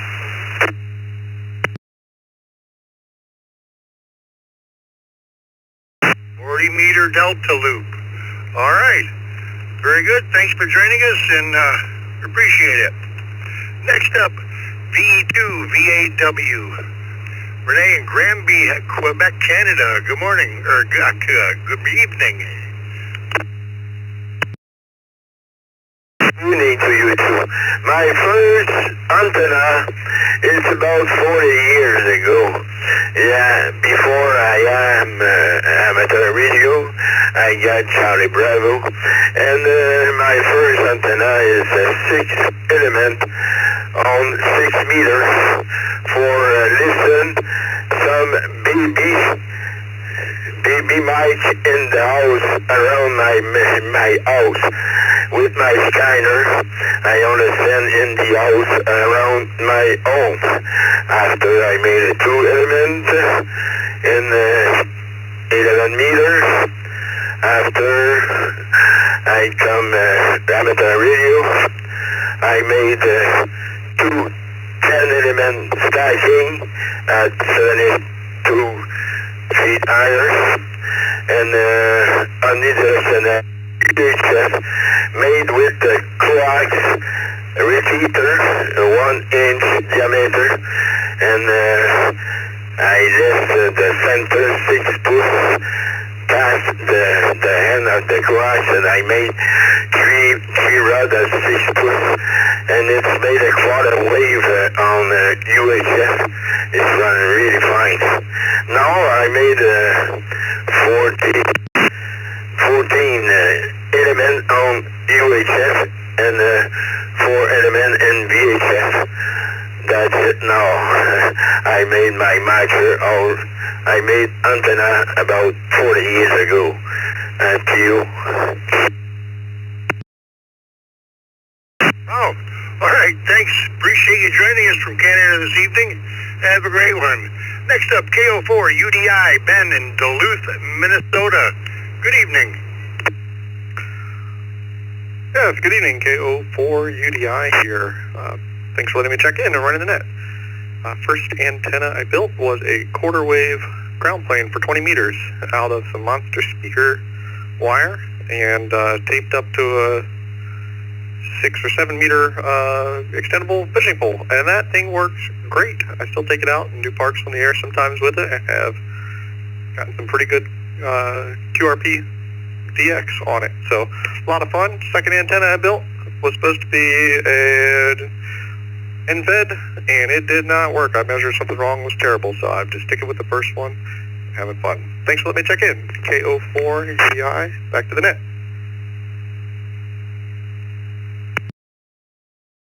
Alrighty, thanks for joining us. Don't be a stranger. We're here every Tuesday night at 8 o'clock. Next up, Bertrand, 9Y4DX in Trinidad and Tobago. Good evening, Bertrand, and what was the first antenna you ever built?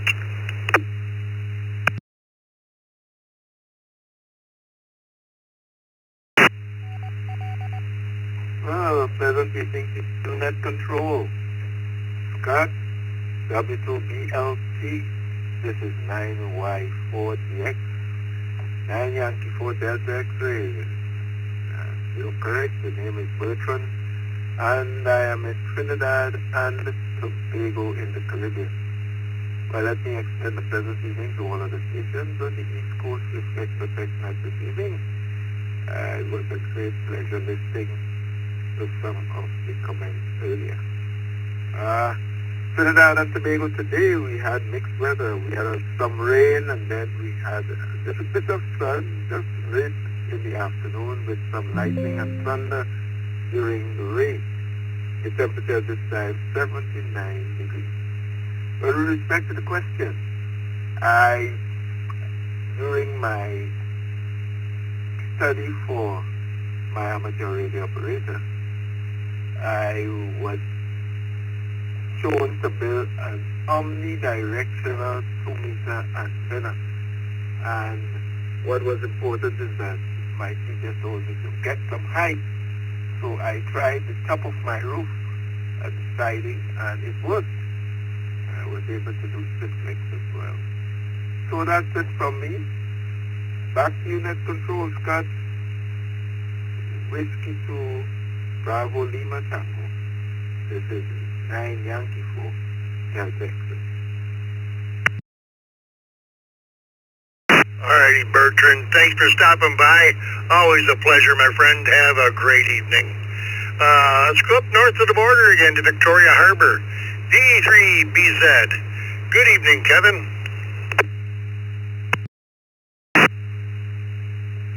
Good evening, Scott, and everyone on the net. First antenna I ever built was a fan dipole. It did 40, 20, 10, and 6 meters. And up until about 3 years ago, it worked perfectly until the tree it was in fell down and tore it apart.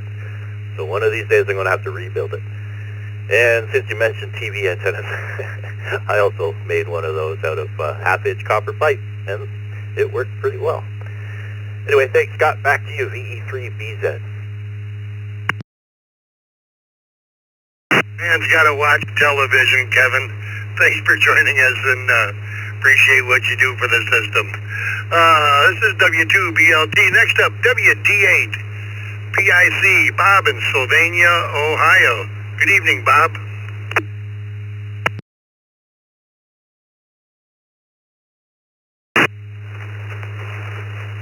And good evening. And for anybody listening that might be either the Bible study or any of the other nets, I'm fine, but my 75 meter is still messed up. We have to figure out how to extend the wire. A dipole for 40 as a novice. I had a single dipole with no balun for 40 that I helped measure the wire on, and I didn't do any soldering, of course, but I helped measure the wire and do some other things, and it was up at the old place for a long time, and it worked great.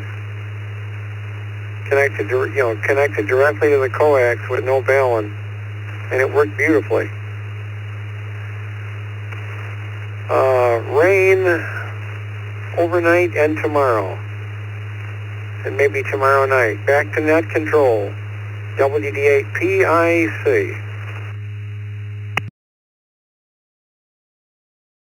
Alrighty, Bob, good to hear you tonight. Thanks for joining us. Next up, we have N0 MSS Ross up in Wahpeton, North Dakota.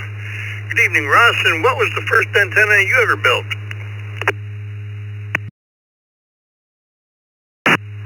Good evening, Scott, and everybody on the net. Well, similar to Bob, when I was back in the novice days, I didn't want to tap out the code on 40 meters, so I built a 10-meter dipole. And that worked well. I don't believe I have it today, but it was a good experience and made a lot of contacts for me, so that was a lot of fun. And if anybody hasn't built an antenna, I'd suggest build yourself a dipole. That's probably one of the easier ones. And stick it up as high as you can, or high as you want to get it there, quarter, half, full wave, whatever, and make some contacts. Just have some fun with it. Back to net, N0 MSS. Alrighty, dipole it is. Thanks for joining us, Ross. I appreciate it. Have a good evening. Next up, one of our facilitators, David at K4FXC down in Wilmington, North Carolina. Good evening, David.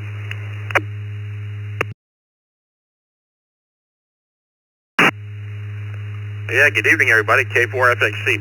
Oh, wow. And that goes back a long time. About 50 years ago, put up the first shortwave listening antenna. It was about 50 or 60 feet long, something like that, with my dad. And my father mentioned that, well, when he was a boy, his father, my granddad, they had a shortwave. He brought in a console-type shortwave and broadcast band receiver. And they hooked up about a 70-foot random wire to it, 70 feet of wire, and hooked it to the ground to a water pipe, and it worked real well. So he kind of helped me duplicate the same configuration, and guess what? It worked real well. But they quickly went on from there. But that for just a simple random wire, it was a nice experience, and certainly did the job. K4FXC. All righty, thank you, David. Appreciate you joining us. All right, that's going to do it for that list. I'll turn it back over to Roger to run some more text check-ins here, and then I'll be back to run some more radio. Over to you, Roger. This is W2BLT.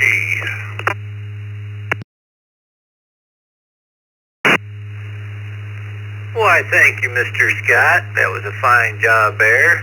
Let's move on here. Looks like we got from the bottom up.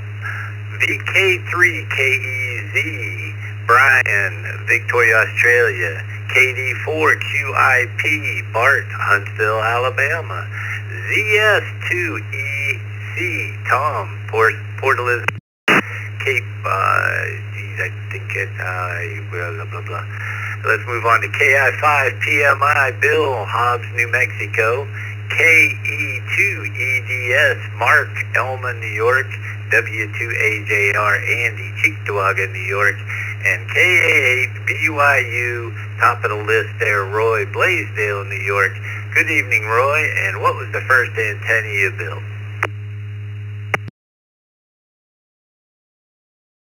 Everybody on the Tech Net, KA8BYU. Well, it was way back in 1967. I put together a 67-foot wire antenna for the shortwave receiver that I bought.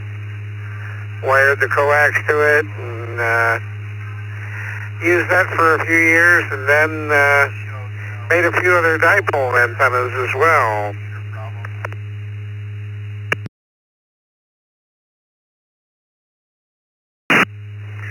Oh, awesome. Thanks for joining us this evening, and we'll move on to, hold on a second.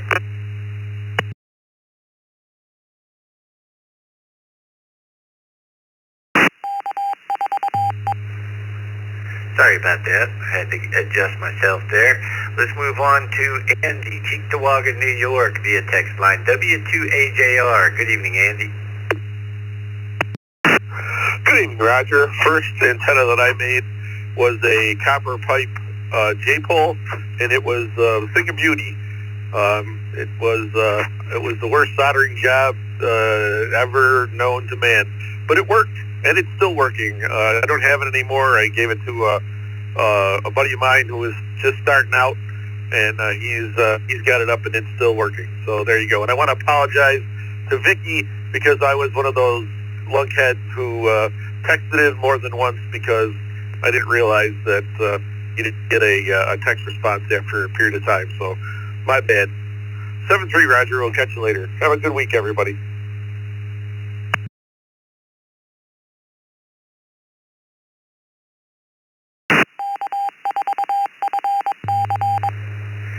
No worries. She keeps me pretty straight here, too. I have my problems, but she makes it more simple for me. Thanks for joining us this evening, Andy. Let's move on to Mark, Elma, New York, KE2EDS. Good evening, Mark. Oh, good evening, Roger. Good evening, Vicky, and everyone else on the net. A simple one here, a dipole, 10-meter dipole, and then I built a 40-meter dipole. Other than that, hope to see everyone else tomorrow night, 8 p.m., open mic night. Come join us, check in. Have a great evening, KE2 EDS.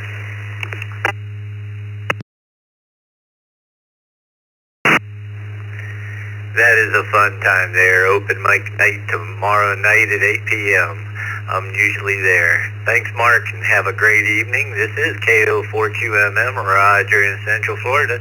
Let's move on to Bill in Hobbs, New Mexico, KI5PMI. Good evening, Bill. And what was the first antenna you built?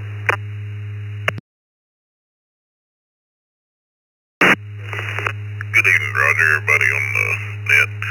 First one I finished up about a month ago, and that was a 40-meter double bazooka. So far I've got on there, hadn't made any contacts yet, hadn't had a whole bunch of time to play with it, so, but that was my first one. Hope everybody has a good evening. KI5PMI, back to net.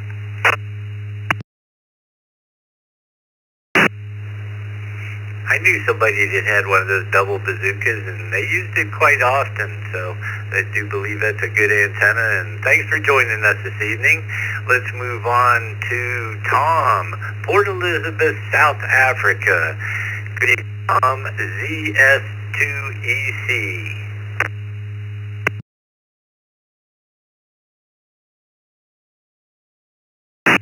Good evening to you guys. Good morning from Port Elizabeth. First antenna I bought was inverted V for 40 meters with copper wire after 6 tries, and it was. Back to you there.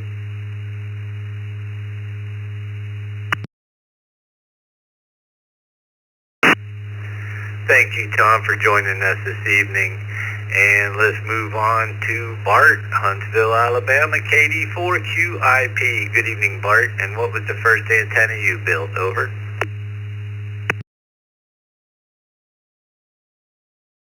Good evening to the net. The first one I assembled back in the 90s was a purchased 2-meter Yagi.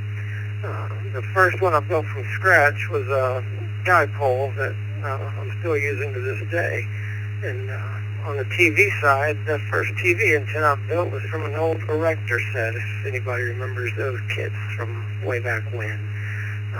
Just another side note for the P stations back, I believe I heard Vicki say that the texts only respond to like the first 150 or so for the whole day. After that, it won't send a response, but they do still get the text messages, just FYI. Thank you, and everyone have a good night. Back to net, KD4QIP.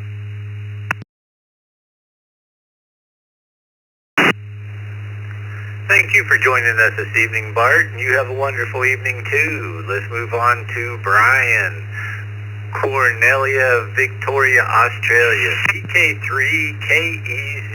Good evening, Brian.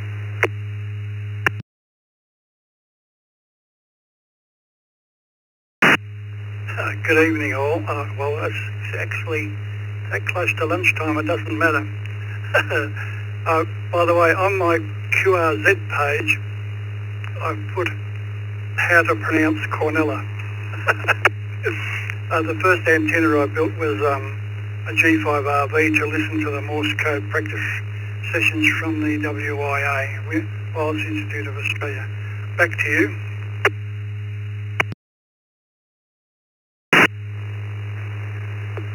Well, I think I was pretty close there, Cornella, Victoria, Australia.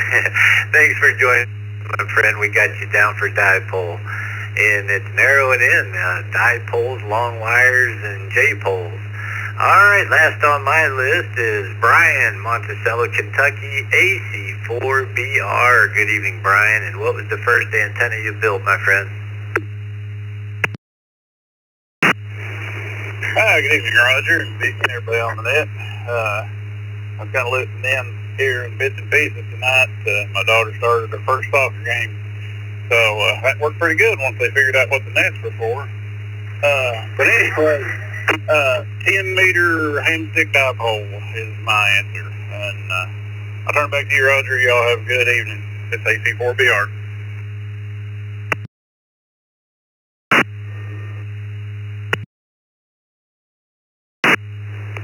Big dipole. That's pretty cool. Well, thanks for joining us, Brian, and that'll do it for my text check-ins. And if there is no more text check-ins, then Scott will probably take you all out the back door of the net tonight. So let me hand it back over to you, Scott. This is KO4QMM. Over to you, my friend. Alrighty, thank you, Roger. Yeah, it looks like the tech check-ins have worked their way down here, so we'll just close up the text line for tonight. But anybody's still welcome to join us by the radio. Please come with your call sign twice.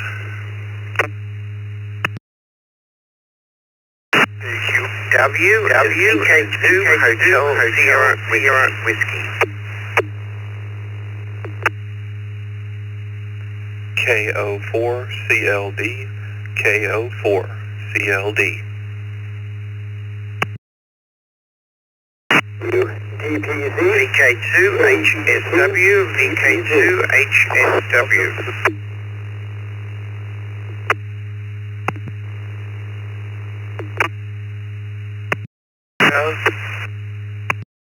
Quebec 4, Foxtrot Hotel Echo.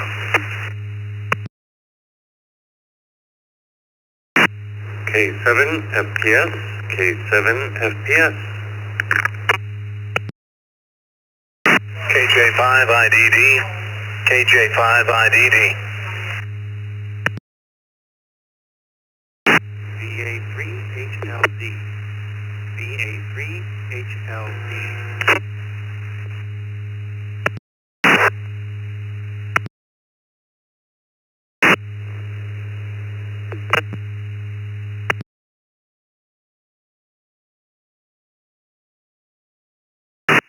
Alrighty, let's hold it up for a moment there. Right at the top of the list, I had one that ended in HSW. You want to come back with that there out of Australia?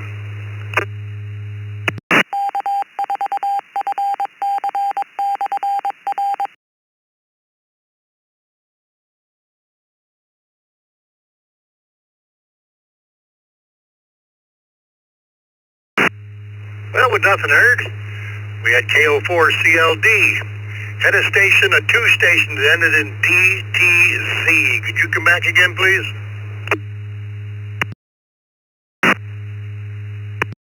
DPZ, KE2, DPZ. KQ4 BPZ, Kilo Quebec 4, Bravo Papa Zulu.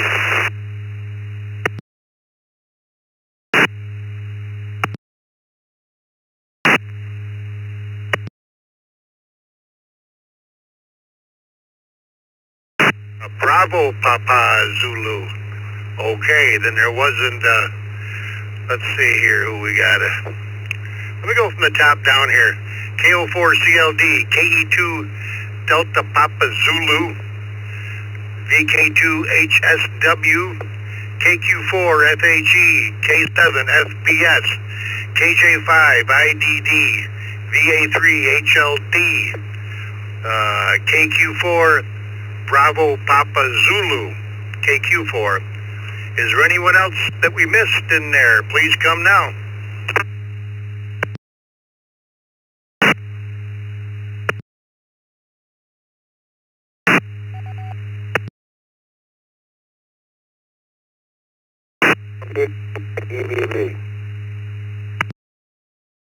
Yeah, you want to try that again? Key the mic, wait 2 seconds, and then give me your call sign twice, please.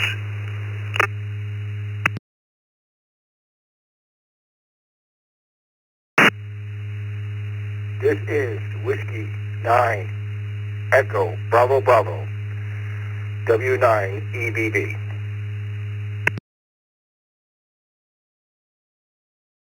Okay, we got W9EBB. Anyone else looking to join us?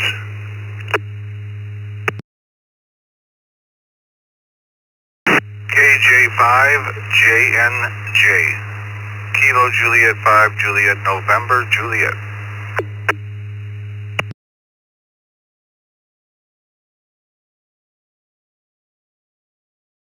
Alright, Alrighty, we got you, Justin. Let's go to the top of this list. The question of the evening is, what was the first antenna you built? Let's go to KO4 CLD. Good evening, Micah.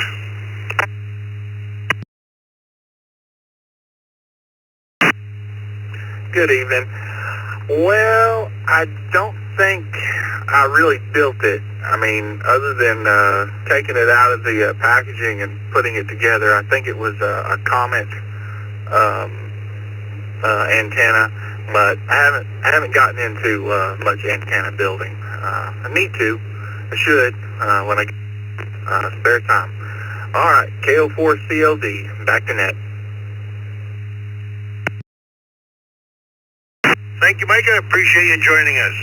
Next up, KE2DPZ. Looks like it's Andrew in Forestville. Good evening. Hey, good evening, guys. This is my first time calling in. Kind of a relatively new guy to the hobby here, but first antenna I literally just built was end-fed half-wave, about 133 foot long for HF.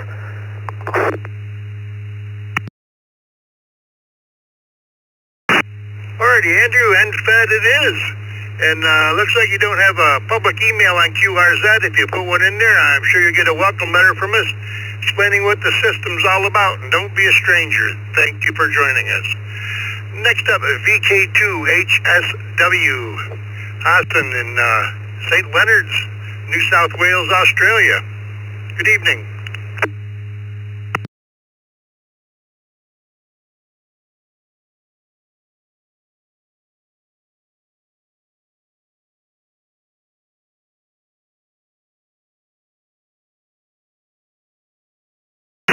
VK2HSW, are you still with me?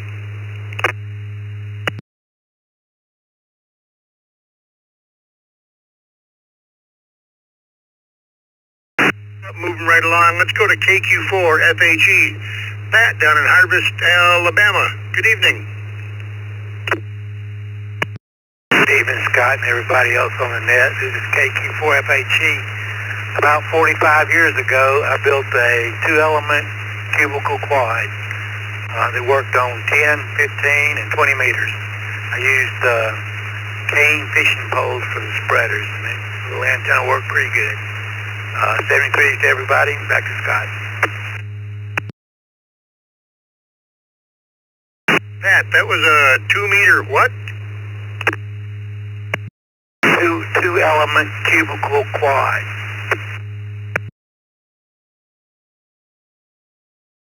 Ah, okay. Thanks for joining us, Pat. Appreciate it. K7FPS, Fred in Reno, Nevada. Good evening. Good evening, Scott, Vicky, and everyone on the net. For the moment, put me down for a none. I bought prefabs for the time being. But, yeah, I'll play with stuff more. Anyway, K7 FPS, back to net. Alrighty, thanks for joining us, Fred. Don't be a stranger. KJ5IDD, Tracy in Hobbs, New Mexico. Good evening. Hey, good evening. Have not had the opportunity to build in, but I had a friend that passed away recently, and he always encouraged me to build and learn, and gave me the books to do it, but man, time just is not on my side to get this done. But anyway, I'll say thank you for running the net, and I'll let y'all have it back. KJ5IDD, Hobbs, New Mexico.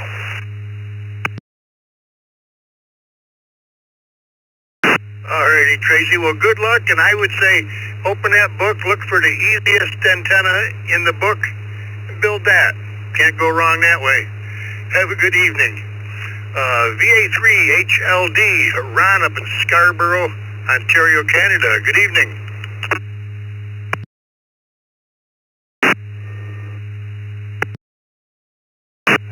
VA3HLD, first time calling in. It's delightful net, and one was happy to participate in. Yeah, my first antenna I built was a quarter wave ground plane for 2 meters. Worked like a charm, and I liked it so much I ended up building one for 70 centimeters, and then I decided to do dual band, and it worked really well. Back to you, Scott, the A3HLD.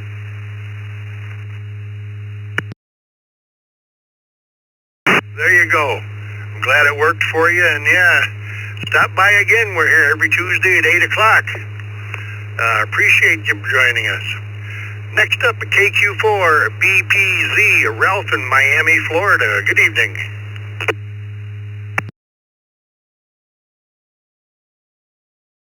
Net control, my first antenna. I'm kind of new to the hobby. I started this in October of 22 is when I got my general, and before that, that summer, I was building Yankees to work satellites, and I remember I just had a E5R, a basic ball bank, and I built this Yagi out of a stud, a building stud at a Home Depot, and then I went to a dry cleaner and just got a ton of clothes hangers and cut the elements, and I spent the summer shocking my friends into the fact that I could listen to the ARIS, the ISS QSL.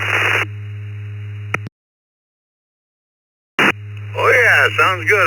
I've talked to a few guys that have done it, and I don't know if they use the coat hangers or not, but they've made Yagis to contact the space station, and they all seem to have good luck with them. Have a good night, and thanks for joining us, Ralph, I'm sorry. Next up, W9EBB, Don in Ocala, Florida. Good evening.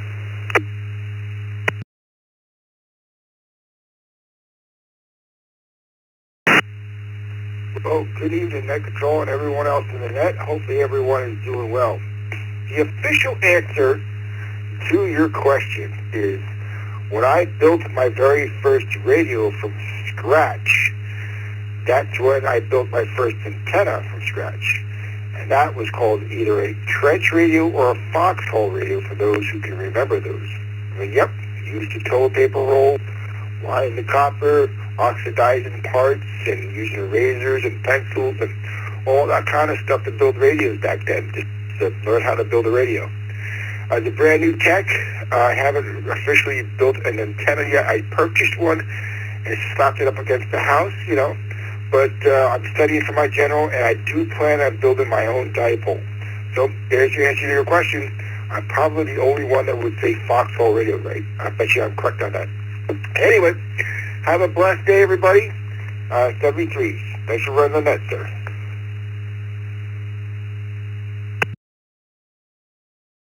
Alrighty, thank you, Don. Hey, as long as that radio worked, that's all that mattered. Appreciate you joining us. Last on this list, KJ5JNJ, Justin, out in Conroe, Texas. Good evening.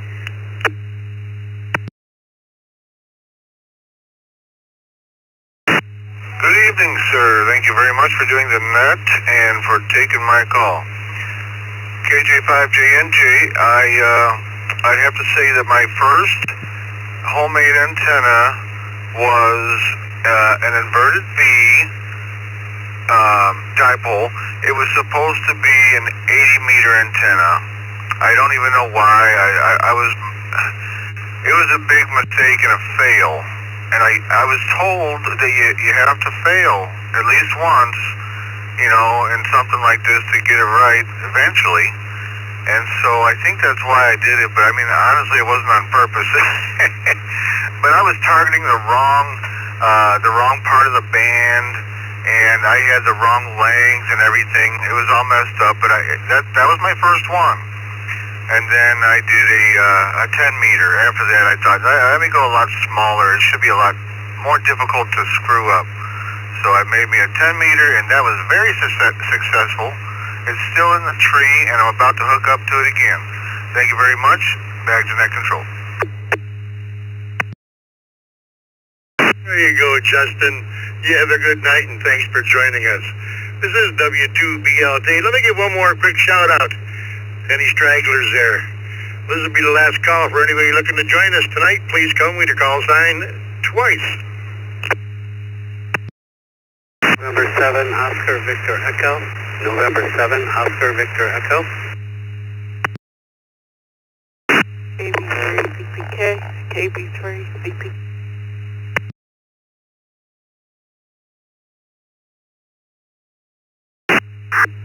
KJ5 MLZ, Kilo Juliet 5, Mike Lima Zulu.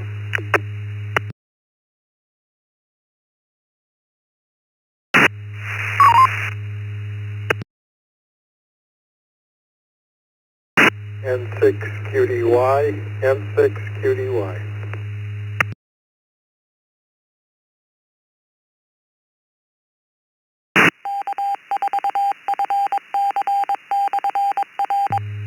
Alrighty, we'll hold it up there, recognizing from the bottom up. We had N6QDY, David, KJ5, MLZ, Ezra, KB3, VPK, Mary, and N7 OVE, Van in Beaverton, Oregon.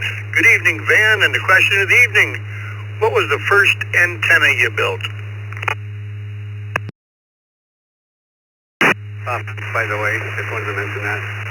Yeah, about 35 years ago, got the G5RV, and then I heard something about what's known as I thought it was a skeleton cone. I think it's called a skeleton cone, and it had the similar property to the G5RV, except for on the ends, instead of running 2 wires,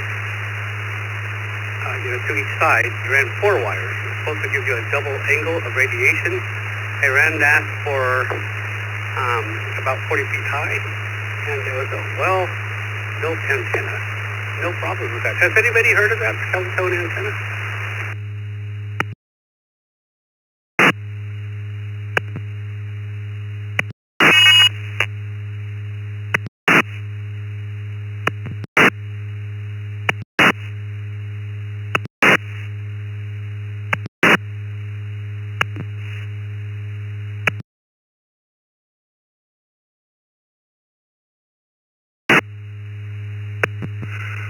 No, I've never heard of it, but that again, I'm not even been a ham that long myself. But thank you for joining us, Van, and stop back again. Looks like this is your first visit to the Tech Net. Love to have you back. Next up, Mary, KB3 VPK in Easton, Pennsylvania. Home from band practice, Mary?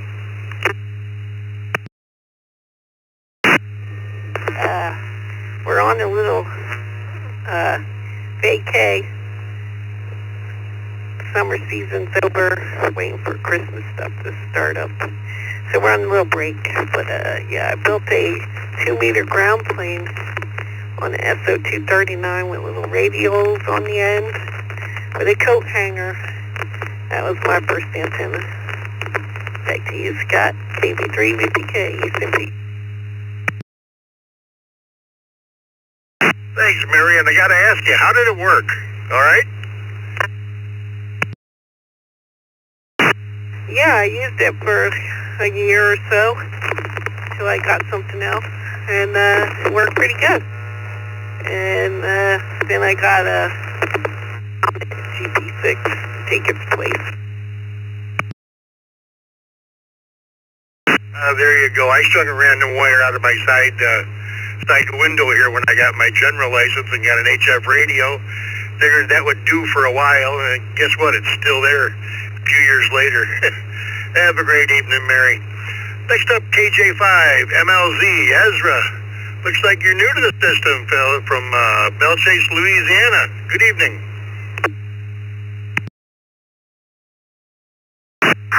KJ5 MLZ, yes sir. New to the hobby as well. First time on the system. Haven't built the antenna yet. I'm just about a month and a half in. Just wanted to wave my hand. Like I said, the name is Ezra. KJ5 MLZ. Back to you, Net Control.